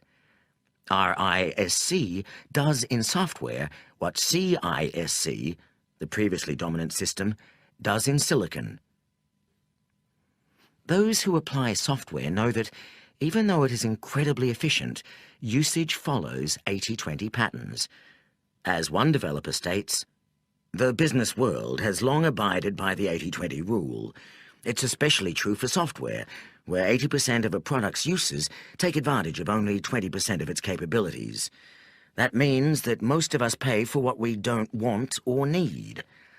Software developers finally seem to understand this, and many are betting that modular applications will solve the problem. Design of software is crucial, so that the most used functions are the easiest to use. The same approach has been used for new database services. How do software developers do it? First, they identify what customers want most of the time and how they want to do it. The old 80-20 rule. People use 20% of a program's functions 80% of the time. Good software developers make high-use functions as simple and automatic and inevitable as possible. Translating such an approach to today's database services would mean looking at key customer use all the time. How many times do customers call search service support desks to ask which file to pick or where a file can be found? Good design could eliminate such calls. Wherever one turns, effective innovations in information, in data storage, retrieval, and processing focus heavily on the up to 20% of key needs. The information revolution has a long way to run. The information revolution is the most subversive force business has ever known.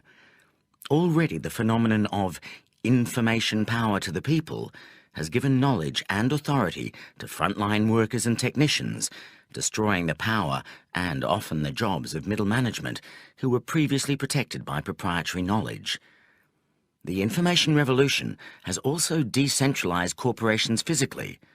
The phone, the PC, broadband, and the increasing miniaturization and mobility of these technologies have already begun to destroy the power of corporate palaces and those who sit or used to sit in them. Ultimately, the information revolution will help to destroy the profession of management itself, thus enabling much greater direct value creation by doers in corporations for their key customers. The value of automated information is increasing exponentially, much faster than we can use it. The key to using this power effectively, now and in the future, lies in selectivity, in applying the 80-20 principle. Peter Drucker points the way. A database, no matter how copious, is not information. It is information's ore. The information a business most depends on is available, if at all, only in a primitive and disorganized form. For what a business needs the most for its decisions, especially its strategic ones, are data about what goes on outside of it. It is only outside the business where there are results, opportunities, and threats. Drucker argues that we need new ways of measuring wealth creation. Ian Godden and I call these new tools automated performance measures. They are just beginning to be created by some corporations. But well over 80%, probably around 99%, of the information revolution's resources are still being applied to counting better what we used to count, paving over the cowpats, rather than creating and simplifying measures of genuine corporate wealth creation. The tiny proportion of effort that uses the information revolution to create a different sort of corporation will have an explosive impact. The 80-20 principle is still the best-kept business secret. Considering the importance of the 80-20 principle and the extent to which it is known by managers, it remains extremely discreet. Even the 80-20 term itself caught on very slowly and without any visible landmarks. Given the piecemeal use and gradual spread of the 80-20 principle, it remains underexploited, even by those who recognize the idea. It is extremely versatile. It can be profitably applied to any industry and any organization, any function within an organization, and any individual job. The 80-20 principle can help the chief executive, line managers, functional specialists, and any knowledge worker down to the lowest level or the newest trainee. And although its uses are manifold, there is an underlying, unifying logic that explains why the 80-20 principle works and is so valuable. Why the 80-20 principle works in business. The 80-20 principle applied to business has one key theme: to generate the most money with the least expenditure of assets and effort. The classical economists of the 19th and early 20th centuries developed a theory of economic equilibrium and of the firm that has dominated thinking ever since. The theory states that under perfect competition, firms do not make excess returns, and profitability is either zero or the normal cost of capital, the latter usually being defined by a modest interest charge. The theory is internally consistent and has the sole flaw that it cannot be applied to real economic activity of any kind, and especially not to the operations of any individual firm. The 80-20 theory of the firm. In contrast to the theory of perfect competition, the 80-20 theory of the firm is both verifiable, and has in fact been verified many times, and helpful as a guide to action. The 80-20 theory of the firm goes like this.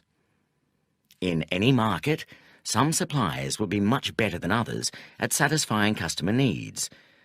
These suppliers will obtain the highest price realizations and also the highest market shares. In any market, some suppliers will be much better than others at minimizing expenditure relative to revenues. In other words, these suppliers' products will cost less than other suppliers for equivalent output and revenue, or alternatively, they will be able to generate equivalent output with lower expenditure. Some suppliers will generate much higher surpluses than others. I use the phrase surpluses rather than profits because the latter normally implies the profit available for shareholders. The concept of surplus implies the level of funds available for profits or reinvestment over and above what is needed normally to keep the wheels turning. Higher surpluses will result in one or more of the following. 1. Greater reinvestment in product and service to produce greater superiority and appeal to customers. 2. Investment in gaining market share through greater sales and marketing effort and/or takeovers of other firms. 3. Higher returns to employees, which will tend to have the effect of retaining and attracting the best people in the market. And/or 4. Higher returns to shareholders, which will tend to raise share prices and lower the cost of capital, facilitating investment and/or takeovers. Over time, 80% of the market will tend to be supplied by 20% or fewer of the suppliers, who will normally also be more profitable. At this point, it is possible that the market structure may reach an equilibrium, although it will be a very different kind of equilibrium from that beloved of the economists' perfect competition model. In the 80-20 equilibrium, a few suppliers, the largest, will offer customers better value for money and have higher profits than smaller rivals. This is frequently observed in real life, despite being impossible according to the theory of perfect competition. We may term our more realistic theory the 80-20 law of competition. But the real world does not generally rest long in a tranquil equilibrium. Sooner or later, usually sooner, there are always changes to market structure caused by competitors' innovations.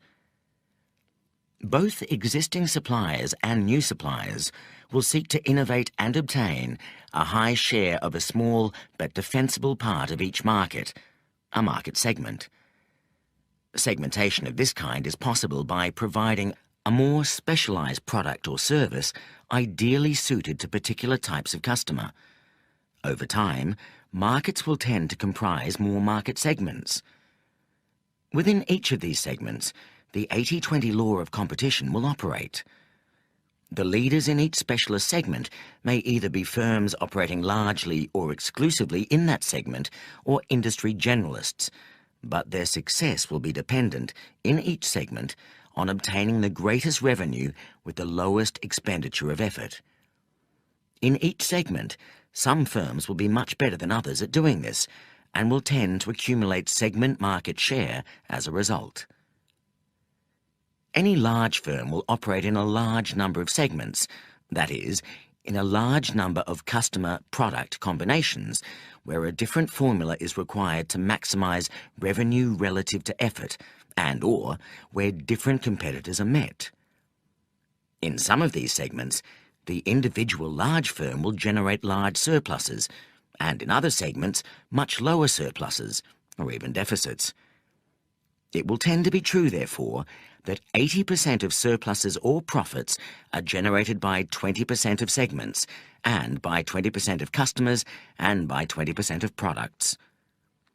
The most profitable segments will tend to, but will not always, be where the firm enjoys the highest market shares, and where the firm has the most loyal customers, loyalty being defined by being long-standing and least likely to defect to competitors.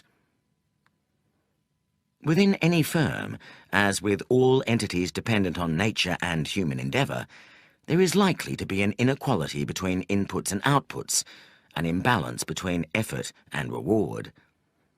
Externally, this is reflected in the fact that some markets, products and customers are much more profitable than others.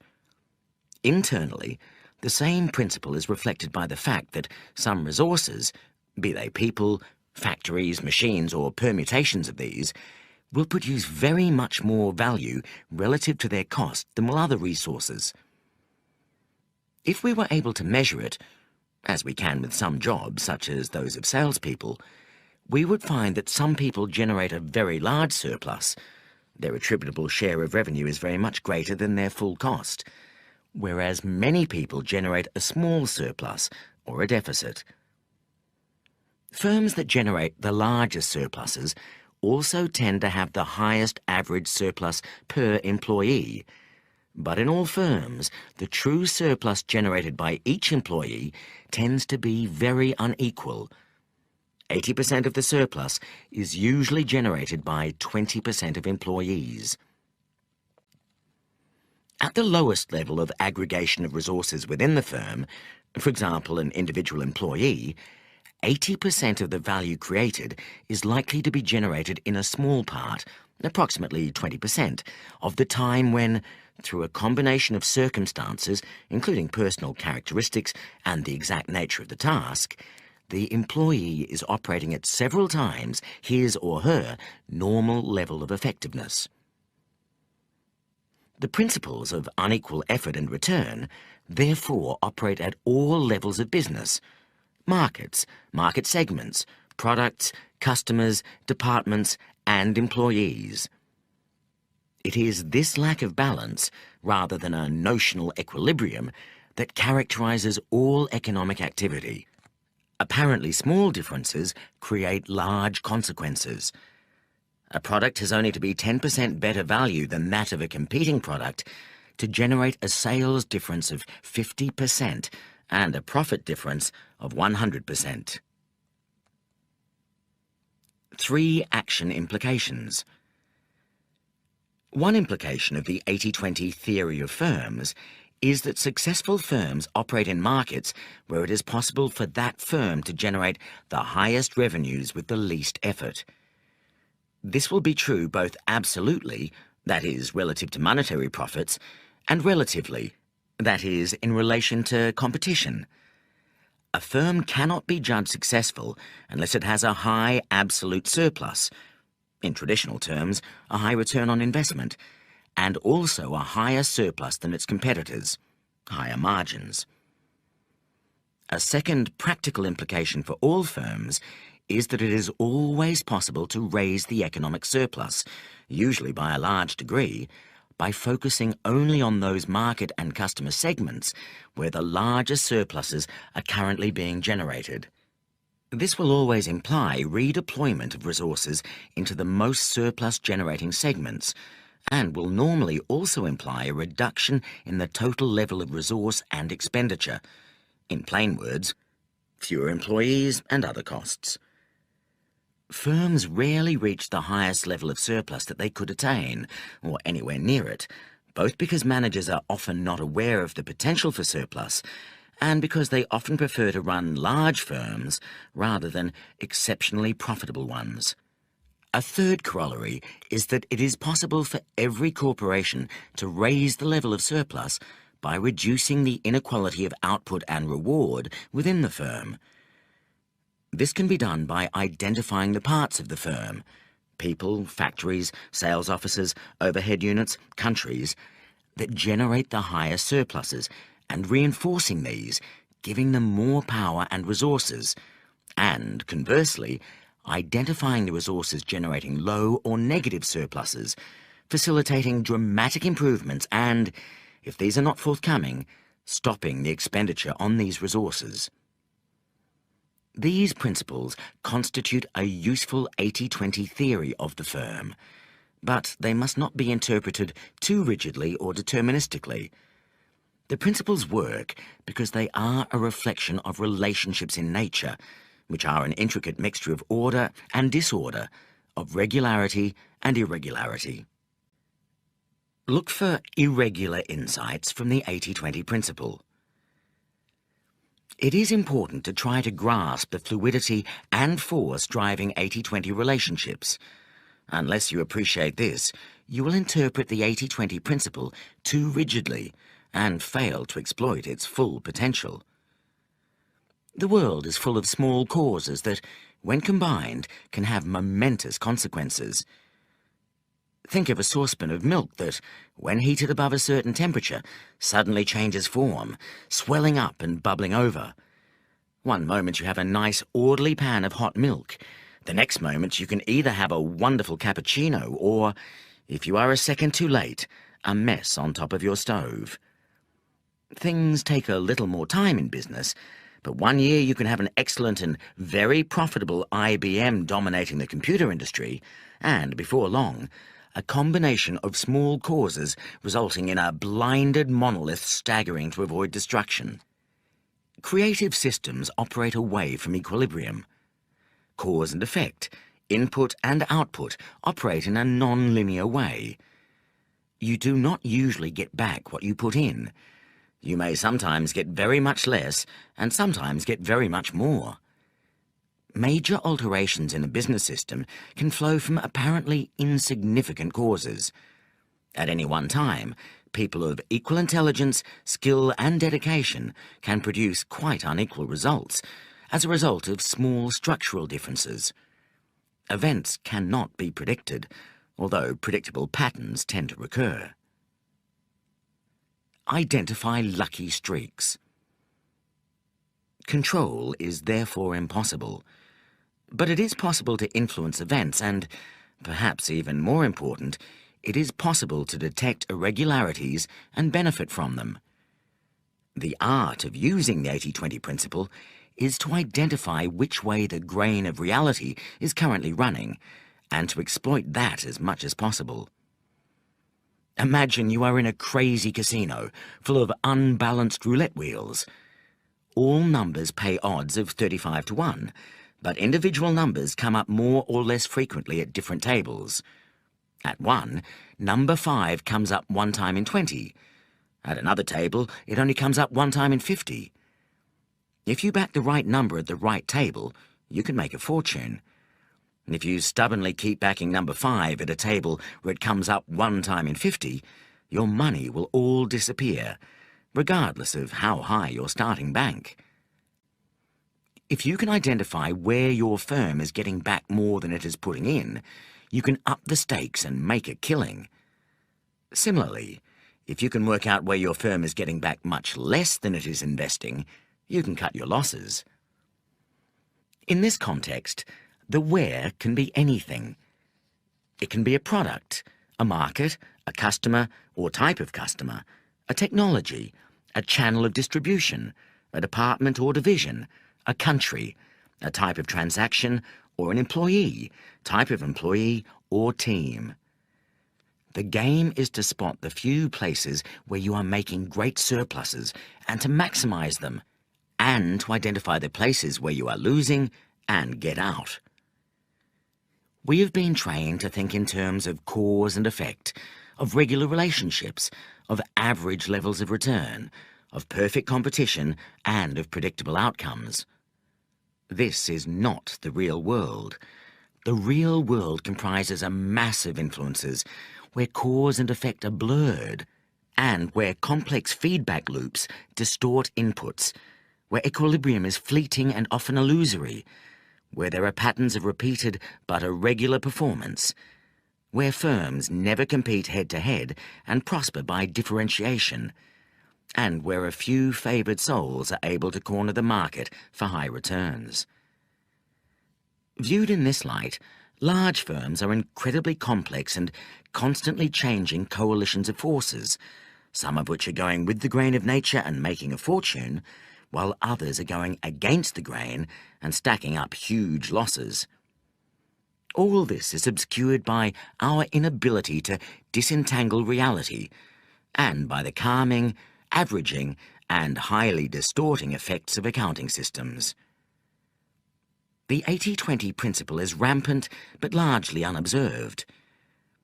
What we are generally allowed to see in business is the net effect of what happens, which is by no means the whole picture. Beneath the surface there are warring positive and negative inputs that combine to produce the effect we can observe above the surface. The 80-20 principle is most useful when we can identify all the forces beneath the surface, so that we can stop the negative influences and give maximum power to the most productive forces. How companies can use the 80-20 principle to raise profits. Enough of history, philosophy and theory. We now switch gears to the intensely practical. Any individual business can gain immensely through practical application of the 80-20 principle. It is time to show you how. Chapters 4 to 7 cover the most important ways to raise profits via the 80-20 principle. Chapter 8 closes Part 2 with hints on how to embed 80-20 thinking into your business life so that you can gain an unfair advantage over colleagues and competitors alike. We start in the next chapter with the most important use of the 80-20 principle in any firm, to isolate where you are really making the profits and, just as important, where you are really losing money. Every business person thinks they know this already, and nearly all are wrong. If they had the right picture, their whole business would be transformed. Chapter 4. Why your strategy is wrong. Unless you have used the 80-20 principle to redirect your strategy, you can be pretty sure that the strategy is badly flawed. Almost certainly you don't have an accurate picture of where you make and lose the most money. It is almost inevitable that you are doing too many things for too many people. Business strategy should not be a grand and sweeping overview. It should be more like an underview, a peek beneath the covers to look in great detail at what is going on. To arrive at a useful business strategy, you need to look carefully at the different chunks of your business, particularly at their profitability and cash generation. Unless your firm is very small and simple, it is almost certainly true that you make at least 80% of your profits and cash in 20% of your activity and in 20% of your revenues. The trick is to work out which 20%. Where are you making the most money? Identify which parts of the business are making very high returns, which are just about washing their faces, and which are disasters.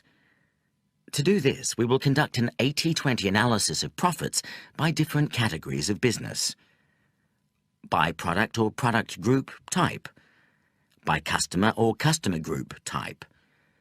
By any other split that appears to be relevant for your business for which you have data, for example by geographical area or distribution channel. By competitive segment. Start with products. Your business will almost certainly have information by product or product group. For each, look at the sales over the last period, month, quarter or year, decide which is most reliable, and work out the profitability after allocating all costs. How easy or difficult this will be depends on the state of your management information. What you need may all be readily available, but if not, you'll have to build it up yourself. You are bound to have sales by product or product line, and almost certainly the gross margin, sales less cost of sales. You will also know the total costs for the whole business, or the overhead costs. What you then have to do is allocate all the overhead costs to each product group on some reasonable basis.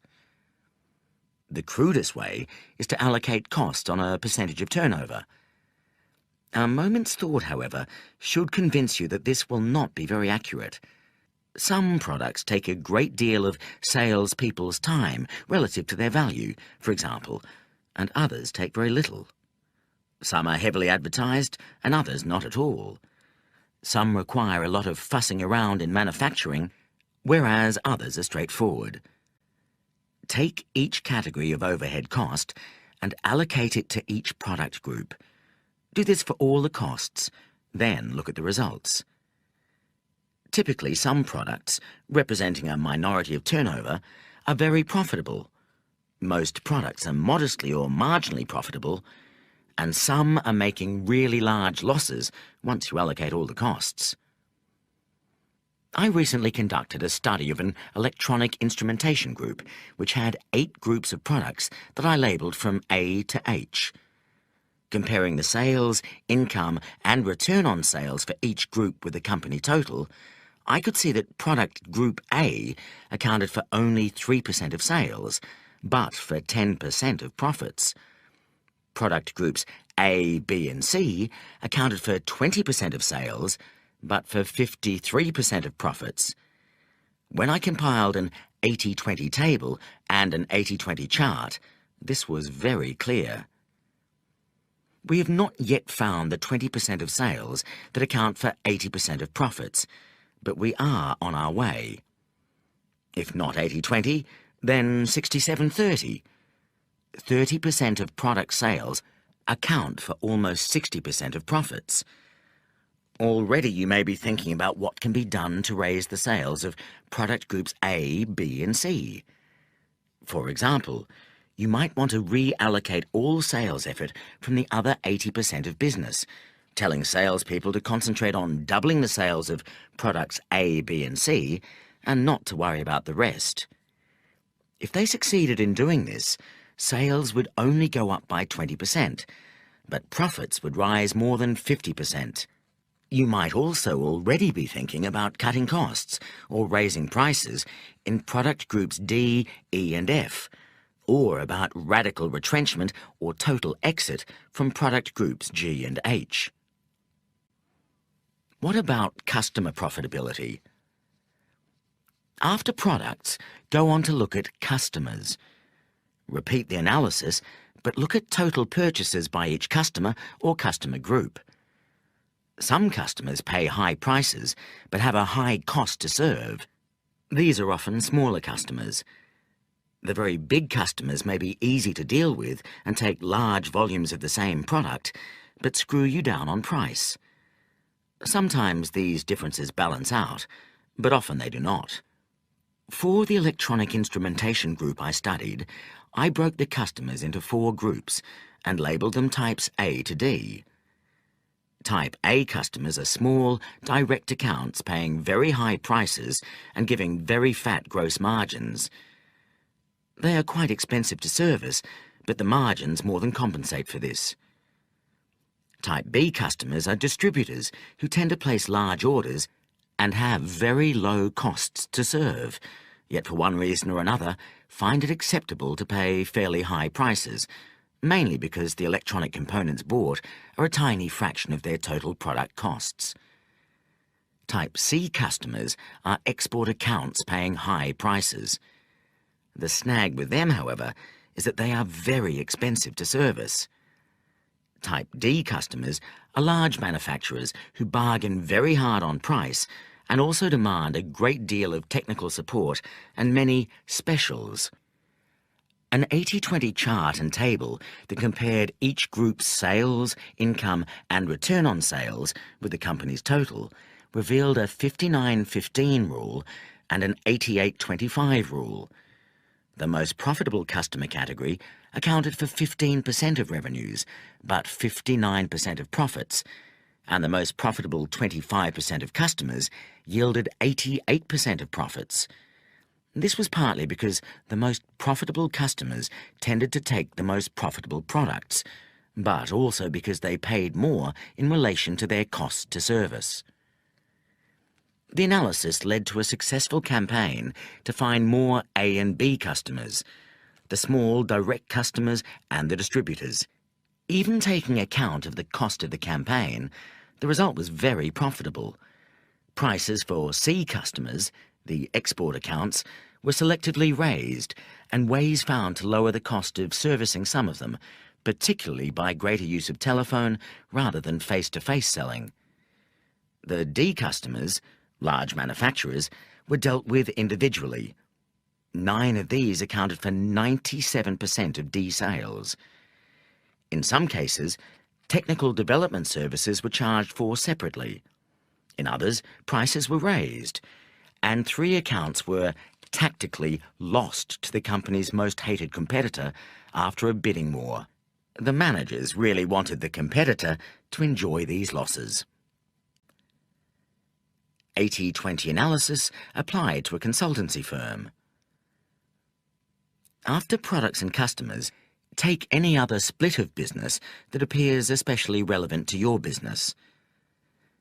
There was no special analysis in the case of the instrumentation company, but, for example, for a strategy consultant client of mine, a simple split of projects into large and small categories was very helpful. The figures showed a 56-21 rule.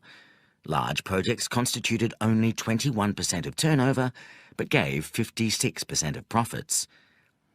Another analysis split the business into old clients, more than 3 years old, new clients, less than 6 months old, and those in between. The figures showed that 26% of the business, old clients, made up 84% of the profits, an 84-26 rule. The message here was to strive above all to keep and expand long-serving clients who were the least price-sensitive and who could be served most cheaply.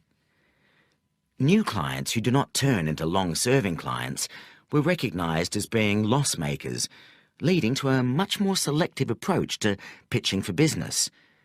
Pitches were only made where it was believed the company concerned would turn into a long-term client.